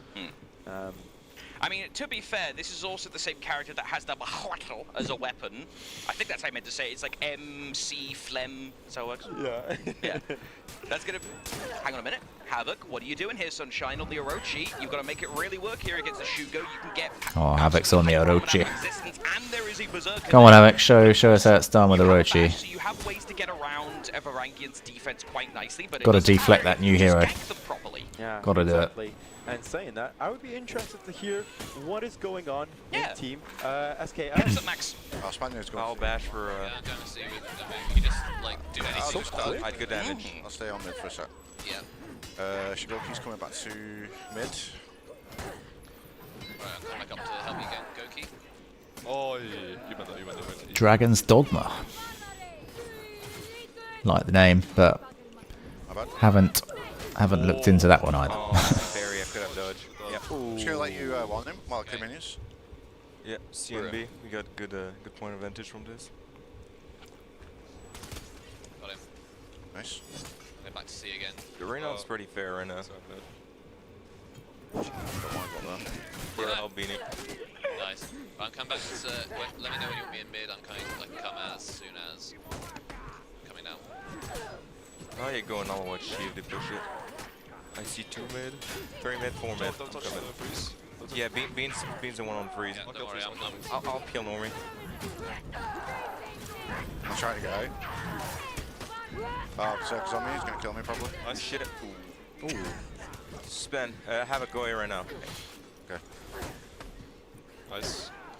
Just absolutely mega reads on this. Ooh, we could have thrown him then, I think, for the outstand punish. Nice power. He's got loads of range, I can't read. I'll help Havoc. You guys stay mid and see. Me and Havoc on it. One more coming A. Yeah, we'll take the fight. I'm gonna heal on. Yeah, you heal. Just play your health. I'll try and get you heal. Marco's going. Oh, deflect. Well done. Go A now. I've got Jug, so I can pop Jug and stall that all the time. Oh no. They need to bring back the heavy deflect for Orochi. Oh, the gank, but oh my God, then just been fed. Really? I'm dead, that's fine. That was a good stall. CB. Yeah, CB. Just keep playing CB. We're doing good. Yeah, I'm on safe. You're Yeah, so I think you can go up with Sirena and go home. Yeah, all 4. Try, Orange team are doing well in this one. Oh, nice. Oh no. Does that. That's all. I'll be watching. See, you're kind of alone. Marco is really low. People back to A. Just try and stall. Try and get to like C or something. I didn't get a chance to pop Jug, unfortunately, but. Yo, Beanie, from spawn, go A. Wait. Yeah. Spend your help. Is this a tournament or a friendly 4v4? This is just a friendly 4v4. This is not like a super final high-level thing. This is just having fun with a new character. But of course, they have got good players so on each team. Good mix of players. Alright, I'm gonna go heal. There's one mid. I'll keep him off. Is he coming? Don't hog, just double heavy off my bash. We'll do simple.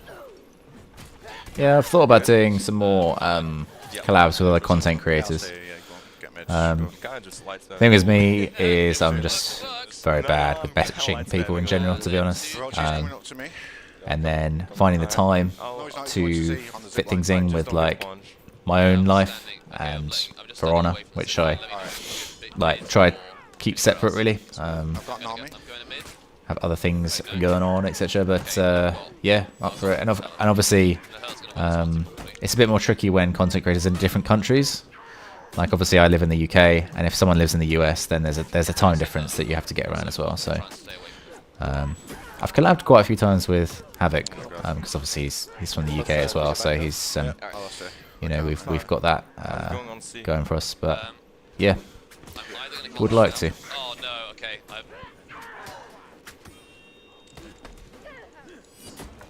Oh, good parry there from Ocelotl, from Dean. I won my onesie on C. I'm gonna come mid for you. Oh, thank Christ, it's you. You can go mid, you can go mid. And in a surprising turn of events, Team SKS seem to be taking the lead here. Yo, let's go. I like the part where Rippy parried and he was like, I didn't mean that. It looked sick, but he was like, yeah, no, I didn't mean that. Just top NA player things, I suppose. Oh, hang on a minute. There we got a birthday shout out. Happy birthday, Reposter. Nice to see you. Havoc's mentioned you once or twice. Yeah, fellow flat cap enthusiast. Happy birthday, Reposter. Happy birthday. You can see here, Normie in a 2v1 situation. It does look a bit dire for his team. I don't think they can afford taking too many losses. Oh, Team Blue creeping ahead again. 800 points as opposed to 600. Got several access to crushing counters where you know, I haven't actually seen the interaction what happens where a berserker zones into the old guard. Into the old guard. That's a fair point. Oh no, you don't need to. Yeah. You don't need it if you just parry it. That's the old classic, just parry on the 4th hit. There is an Ocelot who is dead in play, and Ocelot could end up popping up around here very quickly if they're not careful. We see Marco Yolo's come over to actually help out the teller. Great stuff with the cancels. Freeze is here as well. 3v1. Can Spaniard issue the ban from life for every member here? Oh no. 1, 2, There we go. Oh, Spaniard didn't have too many options there. In the corner, even though he was Shigoki, he's going to get squished by 3 people. Using his bow, unfortunately, to not much effect. And the Orochi just falls back to point C. Tries to regen some health.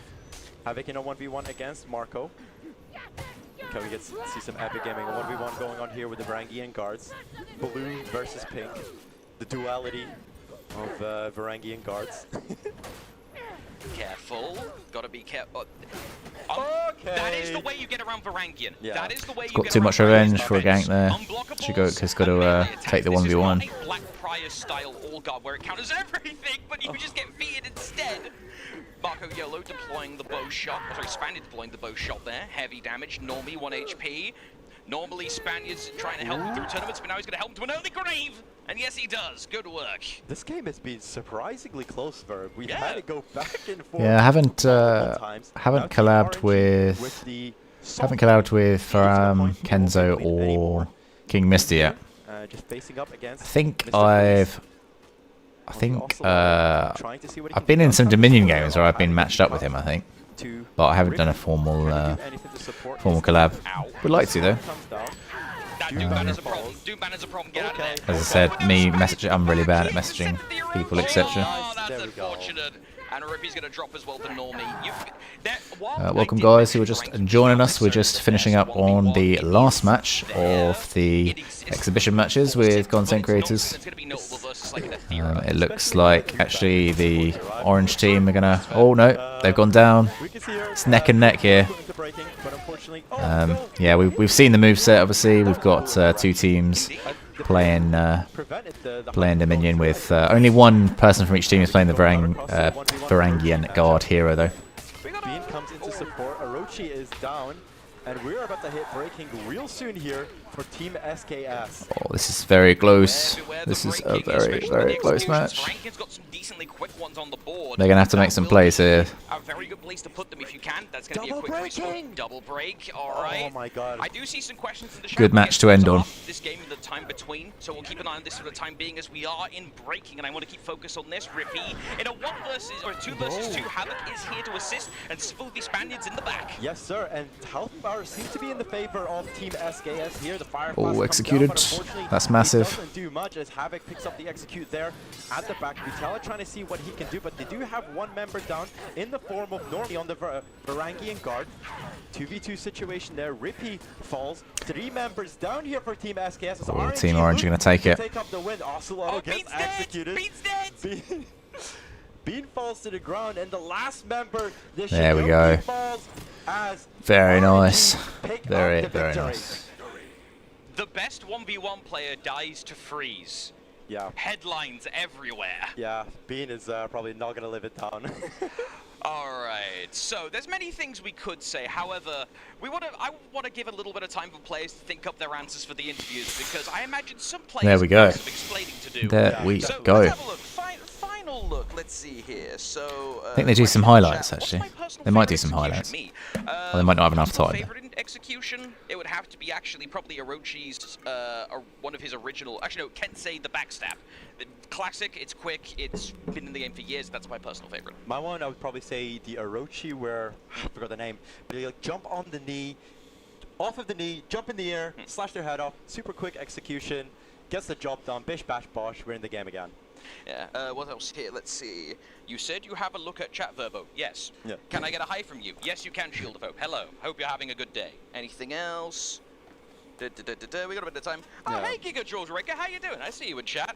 Yeah, for those of you that don't know, there's quite a few streamers in the scene that actually do hold up the directory quite a fair bit. Yeah. Just raw stream time.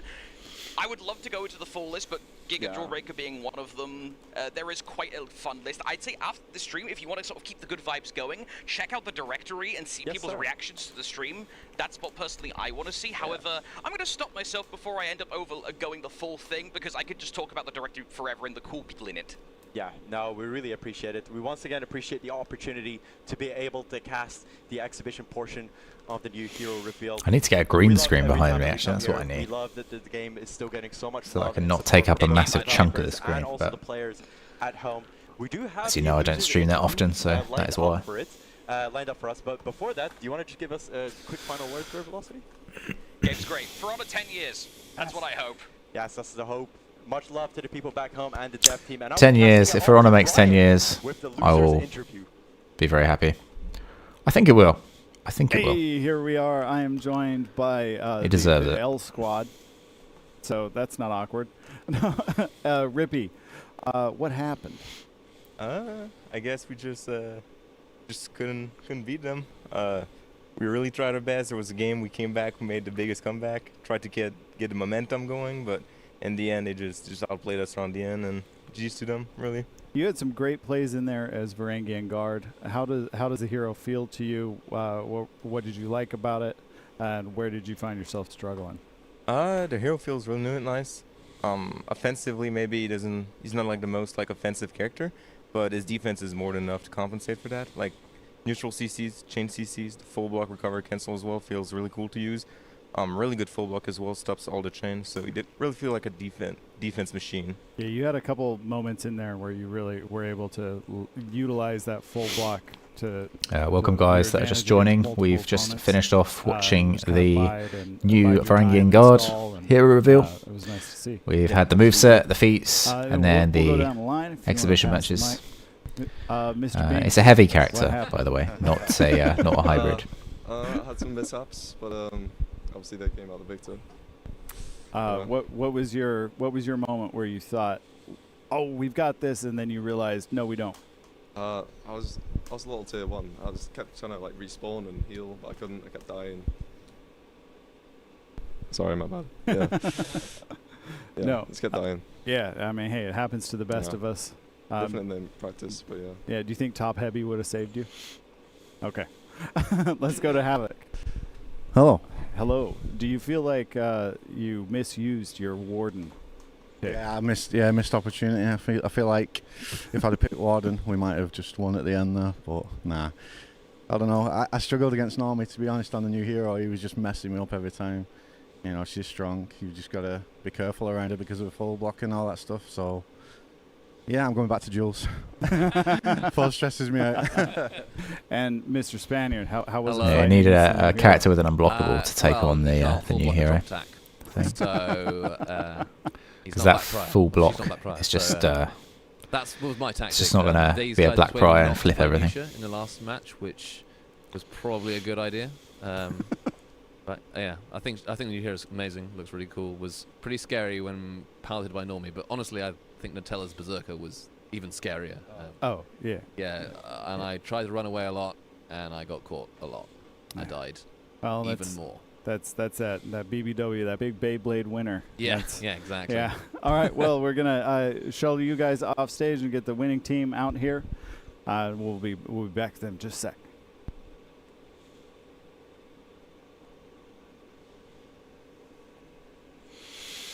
Yeah, so the hero is it's a female Viking with full armor, full chainmail armor. Has a shield, kite shield, and a long axe. It's more of a support character, more of a defensive character, which means I don't think it's going to be particularly strong in duels, but what it is going to do is it's going to help your team out a lot in 4 vs 4. So that's the kind of that's the vibe I'm getting at the moment. So yeah, if you like 4 vs 4, I think this is going to be more of a character for you. It's a heavy character. It's not a hybrid, so yeah, it's going to be tanking a lot of stuff, tanking a lot of damage, and then also buffing your team. So mainly with the feats. I really do like. So one thing that did stand out is I like the animation actually on the external blocking. All right, really and nice. we are joined back again with the winning team. How'd it go? Yeah, it went amazing. I was super pleasantly surprised where I went, and I'm glad I could pick up the hero so fast. Yeah, you were really ripping and tearing there with the Varangian Guard. How did she feel in your hands? What did you like? The All Guard, definitely, obviously. It's really strong in team fights. And just having big hitboxes fly around, you are able to pop the All Guard and then you interrupt everyone. It's super strong. It shifts the momentum of the team fight. And where were you finding yourself struggling? Yeah, her anti-ganking capabilities are definitely there, Like, definitely what are your pain apparent points where you're gonna have to from work what we've on? seen. Well, her offense isn't Having a full guard the is best, but, you have yeah, to work a bit it's harder, obviously a but once you massive do part of land your that. stuff, it's really satisfying, and you can still do everything on her. She's really consistent. Yeah, she seems to have that real like surprise quality Yeah. there. All right, let's toss it over to Mr. Nutella. Yeah, so that match went great. Though I basically only did well because normally I asked to swap off the Zerk. Playing a character like Tambushi into this character would be a death wish. You can't have too many big hitboxes around. She shuts them down instantly. And Freeze, do you think the drop attack is what got you through this? You think so? You're bringing that up again, just like last time?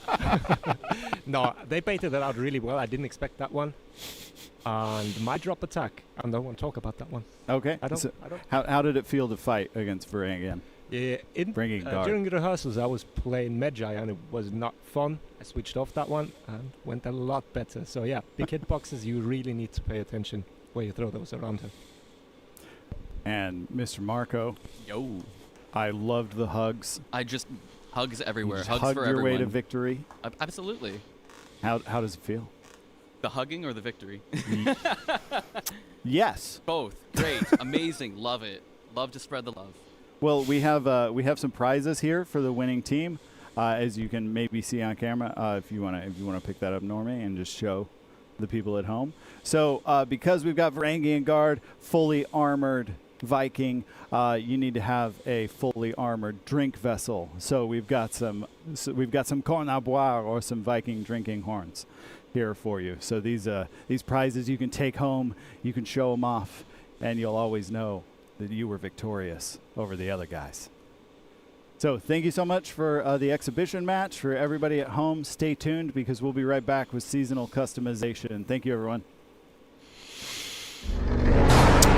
There we go. So that's I think that's going to be most of the Varangian Guard stuff. So yeah, pretty cool hero. Mainly a defensive hero. Female Viking with chainmail armor. Not so much of a 1v1 hero, I think. Nice design though. Really cool animations, especially on those external attacks. 2-hit chain as well. Unblockable finishers, that pin. Those are just some of the things that we have from the character. I'll obviously be trying it out when it's released next week on the 1st of February. So yeah, so stay tuned for that. We'll try out the character when we can, and hopefully get some nice gameplay for you guys. But yeah, looks like seasonal customization for the next part. And they did mention at the beginning that they're going to be bringing back some different maps to Dominion that are not in the Dominion roster, so that's a nice bonus. And then the customization they're going to bring back from previous seasons. So if you missed anything, sounds like you're going to be able to get those effects that you really want for your characters. Welcome back. I am joined once again by the always wonderful Alex. How are you doing today? Absolutely fantastic. So happy to have you back on the den. Lovely to be here. So today we've got, with the new hero, we've got new armor variations coming. But before we get to those armor variations, we're going to talk a little bit about the event pass, which is coming up February 1st through February 22nd. We've got the Varangian Guard's Pledge. And so, Alex, what can you tell us about the rewards? So, in this event pass, we have the Guard's Commitment Battle Outfit, which is very More Varangian inspired. It's got outfits. a little bit of mosaic patterning, really get you into the spirit That's of what we being a all- Varangian. For the mood effect, all it we is all need. Catless Quarry with a symbol. Was that a new you'll effect really though? Is that a become new very effect? familiar with, I don't but think I've to seen you- that one before. Yeah, And Catless, such a great name. It I is. just love that Fantastic for name. her. The ornament is Guard Loyalty. This one is a shield, really getting into that mindset of being a human shield, guarding others. That's going to look great on the shoulder slot. I sure already is. have a couple heroes in mind that I'm going to put that drip onto. Looking When did I do a forward face to that. reveal? So again, you can get Oh, those I did a free face event pass reveal February about 1st a through year and a half February ago, actually. 22nd. Yeah, I did a video on it. If you just search Nova King that's face what reveal, you'll people probably want. find it. So, what can you But yeah, I tell don't us do it that about, often. the armor variations coming up and I also some don't of do the, streams that like often, design so aspects that's that probably the why player should look you haven't for. seen it. But Sure. hello, So, this is what I look like. this to you, we're going you to haven't have seen me the before. continuation of the set that we started last season. So last season, What we are got my Knights and thoughts on Samurai. Aphira? This to you, Very we're strong going to be character. bringing Viking Willem Very and strong in both Outlanders. duels and So 4 vs it 4. Her is, feats kind of light are a bit of a colours, nightmare. Very, very clean. In fact, all Oh, of the hang armor on, look at variations that. we That's a have, different put Highlander. out this entire year have been clean.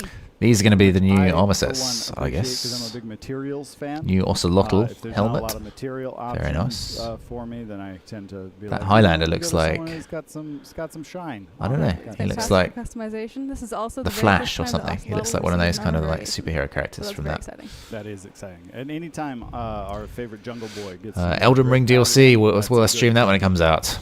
So It's possible. you can, It is possible. look I for did these stream the coming, whole like I of said, my February Elden 1st Ring through February playthrough, which you can still view if you and click then, on the yeah, live shout out part to of the my team. video section on my channel. Absolutely. Thank you so much to the team. That's in probably the Cancun and longest team here in Montreal streaming that like helped session that create I've these actually armor done on variations. the They channel. worked really hard on them, and we can't wait for players to get their hands on them. Yeah, and so that's all we have Orochi for this segment. is I wanna still thank, you my for joining us main, again, of course. and I wanna Yes, thank everyone at Orochi home is for still tuning in. the main for Stay me. with us because we'll be right back. We've got patch notes. Special with special JC, place in my heart for Orochi. Lord and Savior. So don't go anywhere. We're going to show you the complete armor variations video right now, and then we'll be back with JC.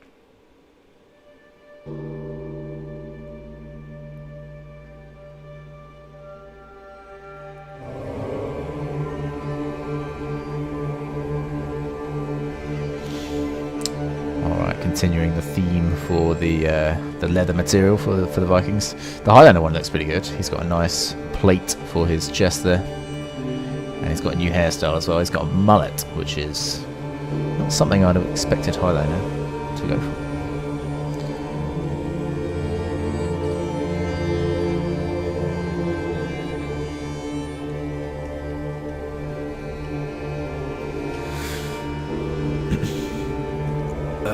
Who's my favourite Viking hero? I'm drawn to Berserker. I think he's the most fun to play. I did have a phase of liking Raider though. He's good in 4 vs 4, just smacking people from all sides, and he has got that unblockable zone, which is great for breaking through full block heroes. Which could be a weakness for the Varangian Guard, which is something that Black Prior does have. He has the ability to flip unblockables, so that is something. My least favourite hero. Changes, I guess, depending on patch notes, etc. One character that is a bit annoying. Well, So Hitakiri can be a little bit annoying sometimes. Just because she's got the variable timed heavies and literally the other person just has to, you know, you can just sort of just keep pressing R2 and it's still like a decent mix-up, and then you can hold it down or you can feint it to GB, and it's like quite an easy mix-up but very hard to actually deal with. Hitakiri can be annoying if you're not like switched on and focused.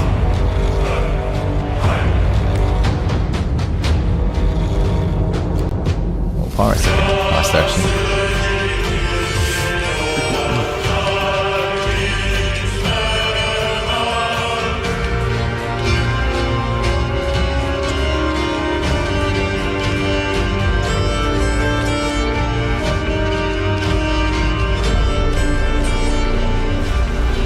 The Ocelotl helm is definitely something I'm going to pick up there, I think.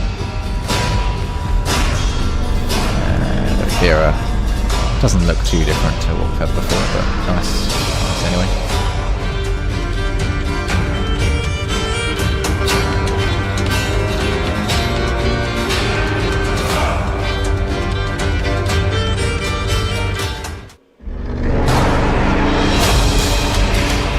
Alright, patch notes. I haven't been following patch notes as much as I should have been recently, but we're about to get up to date. I wonder if they're going to do testing grounds. I'm guessing no, because they would have probably called it. Like they would have actually just named it testing grounds, but wait and see. Welcome back, everybody. Just thank you for joining us for this next segment where we're going to go into the patch notes with, once again, Lord and Savior JC. Welcome back to the couch, sir. Thank you very much. Thank you very much. All Happy right. to be back. Good, yeah, good to have you back too. I mean, we just saw some incredible exhibition matches there. Like, really cool to see the Those were players. some really close matches. Yeah, We were like in the back there watching them. Yeah. We were super excited. Yeah, no, it's so much fun. I love to see that the new players on that too. We saw some cool customization as well from the last team, and now we're here to talk a bit about patch notes. Yep. It's be pretty straightforward this time, I think. Yeah, pretty straightforward. We're really focusing for now for really nerfs to 2 specific heroes that are above the curve right now in the meta, right? So we're going to talk about get the path. Yeah, Shinobi, right? So Shinobi's overperforming right now. Damage is a little bit too high. So what we've done is lowered the damage of their heavy openers and light openers by 2, so to 22 and 12 respectively. So this is the same type of curves that we have on Orochi, right? So before, because you have those combo only a very slight change though. 2 damage is, I guess it obviously can make the difference, but by reducing this, he's more back in line with other heroes that have not massive, not massive change. If it's still a problem, we can always look back at them a little bit later. But for now, we want to go into that direction. And then we also nerfed the teleport damage. That's his deflect. So it used to deal 24. It now deals 20. So the reason there is essentially this is one of the better deflects. It breaks armor. And then it leads to a very potent mix-up. So because of this, like we felt like we really need to lower the damage there a little bit. We've looked a lot at the comp scene and the data, and that seemed to be like a very like it's a targeted nerf to that specific ability because it's so strong. Because Shinobi has a very good ability to deflect with a double dodge. Right. So we want to address the damage first, and then we see again where that can lead. Okay. And next up we have Aphira. So Aphira is also over. This one I'm not surprised at. Aphira, I think I said it earlier, Aphira is very strong. Very strong in both duels and 4 versus 4. So if you remember, you probably remember. I remember. When we launched Aphira, so those side lights had really bad range. And so we increased it so that you would be able to hit external targets a little bit better. But over time, as players learn the hero more, get more comfortable with her, we saw that extra range is actually a bit too strong, especially when you're outnumbered, because these attacks have crushing counters, right? They have superior block. So because of this, it made her really difficult to approach in team fights. She could hit you before you could try to hit her. So we've tried to really reduce that effectiveness there a little bit. We're not going too far. You can still hit people externally. We didn't go back to what they were at launch, but they're kind of like, it's a nice little middle point, right? So to make sure that she's not overbearing and too difficult to fight when you're in team fights with her. Gotcha. Then we also lowered the top heavy finisher from top heavy opener rather, sorry, from to 25 from 27, and the left red moon from 16 to 10. So this is another targeted nerf here, specifically to our wall splat ability. So essentially, left red moon is what you do as a left heavy as your finishers. It displaces, it can wall splat. Oh, that's what it is. I was trying to remember what left red moon is. Yeah, it's the one that if you hit them near a wall, you can then get guaranteed damage on the wall as well. So that makes sense. Parries after a lot of situations. This was like a bit too strong. So as a first step, we're lowering this damage, right? So it's been lowered by 8. The top heavy opener now. change is not massive either. 2 damage. If it is not enough, we will take further action. But for now, we'd rather we take like smaller steps. But I don't really play that much of Hero recently, so but not make the hero. The Shinobi one's going to affect me more. Useless. So but that's the philosophy. There we go. We're almost rep 70 with Shinobi actually, so we can see where we go, see where we land. If have the last few reps with him. We've done most of what we needed to do with him already. And to not like annihilate a hero and just go nerf it down to oblivion. That kind of feels good there. Makes sense to me. So that's pretty much it for patch notes. It's targeted nerfs, like I said. Very that's important to have. Pretty short and sweet on that one. Changes here. These are 2 heroes that are overperforming, that are like banned in some competitive circles. So we wanted to make sure that we would address the issues and try to get them to be more playable. Sure. Less frustrating to fight. Sounds good. And again, we're always watching. That's it for all of you out there. We do watch. We do listen. No nerfs to Ocelotl, yeah. Ocelotl is pretty powerful. I think he's stronger in you've probably heard us talk about this 1 versus 1, although he's before, actually he's not bad in 4 versus 4 either. Really but useful tool for 1v1 he's pretty up there. Providing that kind of information pretty unreactable directly to the team through a tool called Bug Reporter. So while we do want to continue to use this and we'll encourage you all to use this, we wanted to just make a little specification to that. It really is for bugs.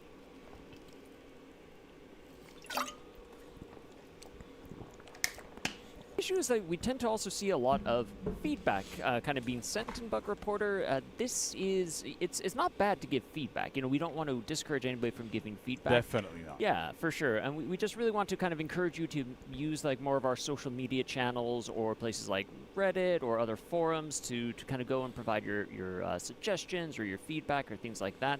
And keep Bug Reporter mostly for bugs. Again, we do have teams of people who go through and review that stuff, and we want them to make sure that they're focusing on the important aspects so we can find the best fixes for the game and really improve the quality of the experience overall. So again, please, Bug Reporter for bugs and any other kind of feedback or suggestions you may have, just continue to engage in our social platforms, our forums, all of those kind of fun things. I think we're even on what are we on? Some Twitch. Brian always knows. Everything. We're on everything. Ton of platforms. Yeah. That's great. So, and I can if people are wondering, like, do we ever see them? Yeah. I can say from experience, we have a wonderful person on the team called Sam, who regularly sends me some of the bugs from the Bug Reporter to look at, to go, okay, so how, like, is this a bug? How do we enter this? Like, what's going on right now? If it's like a one-time occurrence that it's like a fluke, or if it's an actual problem. So we do see these bugs really often. We have a look at them. We analyze them, see what it is. When it's feedback, usually we do take the feedback, but we'd rather it be somewhere else so that it's more digestible. Exactly. So again, we hope that just kind of helps clarify that a bit too. Also, when you use Bug Reporter as well, like again, this is a really great tool for us as a team, but it helps us more like when you add a lot of information. Pictures, screenshots, videos, links, stuff like that. It just helps us. So the more details, the more descriptive you can be, the easier it is for us to kind of investigate, track things down, find the best fixes on our side. So thank you for that. And a final note too, if you use Bug Reporter, which again we encourage you to do, go back and check it every now and then, because sometimes, honestly, we maybe have questions for you. Some bugs in this game, I hope they never patch. Works 2 ways. You can not specifically like game-breaking bugs. Like they can obviously patch them, but I'm talking about like the ragdoll effects. Add as much like as you can, and keep checking. I don't know. In case maybe we have questions for you. I feel a bit childish for liking them, but just when you kill an enemy and you see them fly across the map, like just it happens really often. Gets me every time. Like I said, Sam would send me a bug. I hope they never patch that. It actually looks like a real. And sometimes when they fly, if you ledge someone, they'll fly up and then down again. Difficult. And it's like it's a bit tricky. Gotta love it. I hope they never patch that. Having that back and forth It's a bit like the Skyrim bug that used to happen years ago when giants would kill you and you'd fly up in the air. Good times. If we need more information, They can be distracted though. Like if you're in an anti-gang and you've got like 3 people on you, you kill one of them and then they start spinning around and flying everywhere. It's like, what is going on? It's quite funny. Introduce the Varangian, help out with all of that, and to go over the patch notes. So much appreciated. Thank you so much. Thank you. So stick around though, because we're coming back with our wrap up and outro, where we got some more awesome fun things to show you all. So don't go anywhere. We'll be right back. This has been a long stream. How long has it been? We've been going for about 2 hours. Over 2 hours now. I'll be having a break after this. I will be uploading. I guess I can just upload portions of this stream as my videos for today, I think. I don't think I'll record any separate videos. I made the last couple of days. I've made some specific videos already on my speculation of the hero. The main speculation I had was that he was going to have, or she was going to have an actual change in like weapon modes. I thought they were going to be able to use 2 hands on the axe, but that didn't happen unfortunately. But we got a nice temporary full block from her. We got that different animation from externals. That was quite something. Quite something different, but yeah, to be honest, on the whole, she's not hugely unique. I think with Vikings, I guess it's difficult to find something massively unique. Vikings are all about axes and shields. That's what you think about typically when you see Viking. Raider's got an axe, Berserker's got an axe, Shaman's got an axe. We now have the Varangian Guard with an axe. Maybe they could have found something a bit different. I think a lot of people were thinking there was going to be a hero with a scythe. I heard that going around, and it's a weapon which I'd thought of in the past. It's like something they could have had. I think they did have an event where literally one of the like bosses or one of the NPCs had a scythe. So I think some people thought that was going to be it. But yeah, obviously when the trailer happened, that was dismissed, and we have what we have. But yeah, have to obviously try the hero first before make a full assessment of it. But yeah, excited for it nonetheless. We'll find out next week when it's released how it's actually going to be. So long, because as the person who reads all of the things, I've heard Armored Viking. When do we get an Armored Viking? When do we get an Armored Viking? And the answer is February 1st. There you go. So she'll be available February 1st for $7.99 US. Yes, nailed it. For an exclusivity period lasting until the 14th. That's right. Make war, not love, with For Honor. That's right. Lots of war. Then she'll be available for 15K steel. So, you know, pretty standard fare. Yeah. There, but 15K. Don't forget, we've also got a free event pass that'll be going. I think some outfits are 20K to actually, so she's actually cheaper than outfits. Which is and then we'll also have the new armor variations.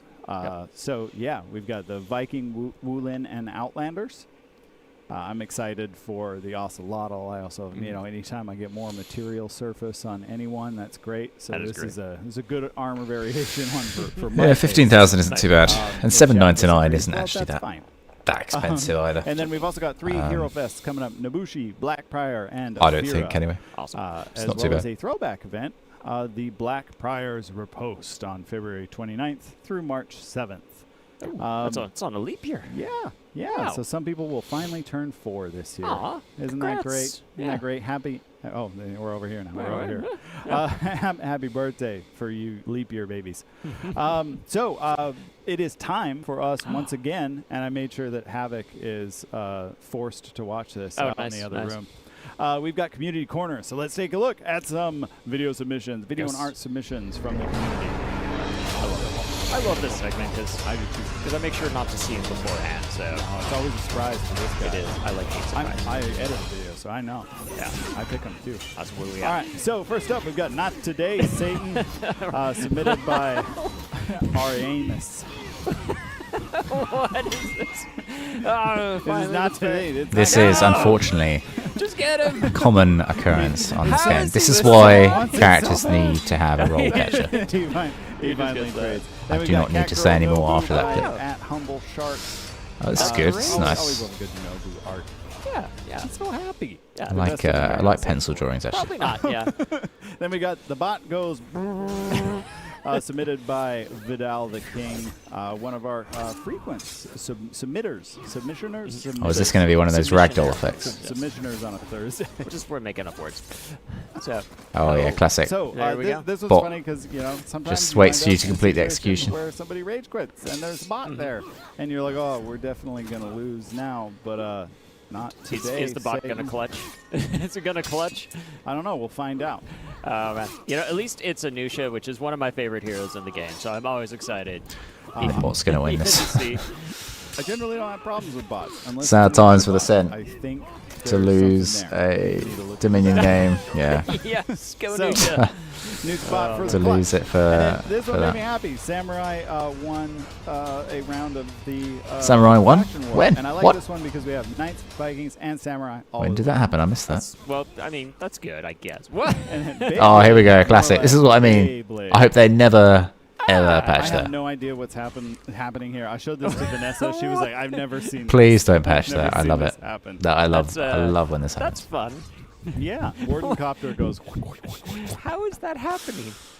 So there you Wow. go. Havoc out in the other room. I hope you enjoyed that. Hope you all at home enjoyed that as well. But Nolan, that's not all. We've got more stuff. Oh, that's very true. Very true. So, oh boy. So we also we've got some content of the week to talk about as well. So I know we're focusing a lot on the Varangian Guard launching next week on February 1st. But hey, guess what? Today, January 25th, we also have a Hero Fest for everybody's favorite War Mommy. That's right, coming out free to play this week. Extra XP and an Brutal. amazing new unique execution. So nice. We showed both sides of it because head goes pop. I absolutely. She uses love a the claw. That's perspective from big the part of person who's Warmonger. Getting executed on that one And stabs them That's how in I the want neck. to end all my meetings. What else You could just- you want? I will yeah, make right, a vid so on that, someone I do think. that I've recently been playing Warmonger in my vid, so I yeah. don't want to go into a meeting with We'll you. go in the for that. future. That's okay. We'll Skype it. We'll go on Teams. But we have some more content as well. Starting next week for a limited time, starting February 1st through the 22nd. A new See, look. illustrious outfit, That is 20,000 Vow seal. of Allegiance, is available And a for new 20 hero steel. is 15. So support you can the either have an Varangian effect, Guard for, heroes who are not or the you can Varangian have Guard as well. a new hero That's for cool. 5,000 less. Also, So a new limited time execution, the not Gruesome actually too Punishment, bad. available for 10k steel. Get it while it's hot. I see what you did just, there. because I it's, see. it's, I it looks see it's what very you hot did and there. glowing hot. So yes, I love that Holda's just running around with red hot poker That's somewhere. I gotta imagine that hurts, but Yeah. it's fine. Yeah. All right. Catch up as what's been added. So And then we've got, if you're just joining, it is, the stream is February almost over. 15th However, on us, which is the anniversary of we have the Verona. new Varangian It's not Guard. just That's a the main war thing. day. It's a support hero, remember a you've heavy got the hero honorable from the celebrations Viking effect faction, that female all gender you have to do is hero. log in between, Stronger in 4 vs 4s than it is a 1v1 character, hence why it's a support. Has 2 hit chains, has crushing counters, has a temporary full block. customizable. It'll match your color swatch, which is That so is cool. the general gist of it. And there's some new effects going into year. Well, we're season also, we've got, 4 and if title you're update like 2 of year 7, Brian, and you maybe enjoyed the just before music year 8. of this So season, well, we've got a special surprise for you as some well. nerfs to Shinobi and Afira, by the way, as well. You Yeah, will be able to don't forget that. download the album Swords of Injustice, the original game soundtrack. If you were for to this make school some art year, for me, how would you reach composed out by to me? Moveset, You can find my business and email it's in amazing. my channel description. If you click on my channel name and then go into about, I think, it'll show you my business email, and then you can send me stuff on there. See the link, you saw the link on screen. We'll Or have you the can link just posted around, but yes, it's maybe use ubisoftmusic.net tag me something in Twitter. .to/. I do have Twitter. I have a link to that on my and channel. You too can download and re-listen to all the So awesome yeah, music you can do that that. we also have, find so. it on all the places. I do try my best to reply to things. I'm terrible at replying to messages though, so yeah, just be warned. It might take me like a month to reply or something. and that's on a good day. Our Marching Fire players out there, we want to just remind you that we have Hey, the welcome Arcade back, you Weekly Jim. quest, the Rio Yes, I Weekly believe you sent me an running email from as well, February and you made some 25th through awesome February 1st. artwork for me. And also So an event order that's planned how, for this yeah, that's the way to do Honorable it. Slayer Challenge. So in honor of our newest Varangian Guard hero, So, yeah. go out there and be honorable. That'll to be the other way people to as do well. it. Right. Yeah. Yeah, they're I going to mean, do that. They're gonna do Vikings it. like killing, and now they have more incentive to do it. Right. So Knights and Samurai, give them hell. Yeah. At least try to stop them. Just try. Just try. Yeah, no update on the Highlander rework. Yeah, that's gone a bit quiet. Our official For Honor. I did that. Haven't heard any more on rehearsal that. too, For Honor Mint. For Honor Mints. Just saying. For Honor Tournament Discord, the link should be getting dropped in chat over there right now.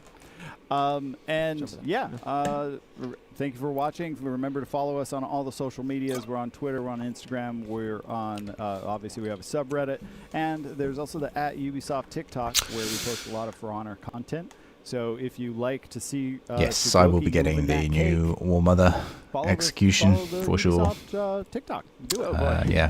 But Might we're do it gonna on do that one soon. more thing as we end the show. We're going to raid Norgaz, and I think Nolan. I rate him with For Honor Mints. Okay, I we're just going with feel For like Honor Mints. I don't All know. right.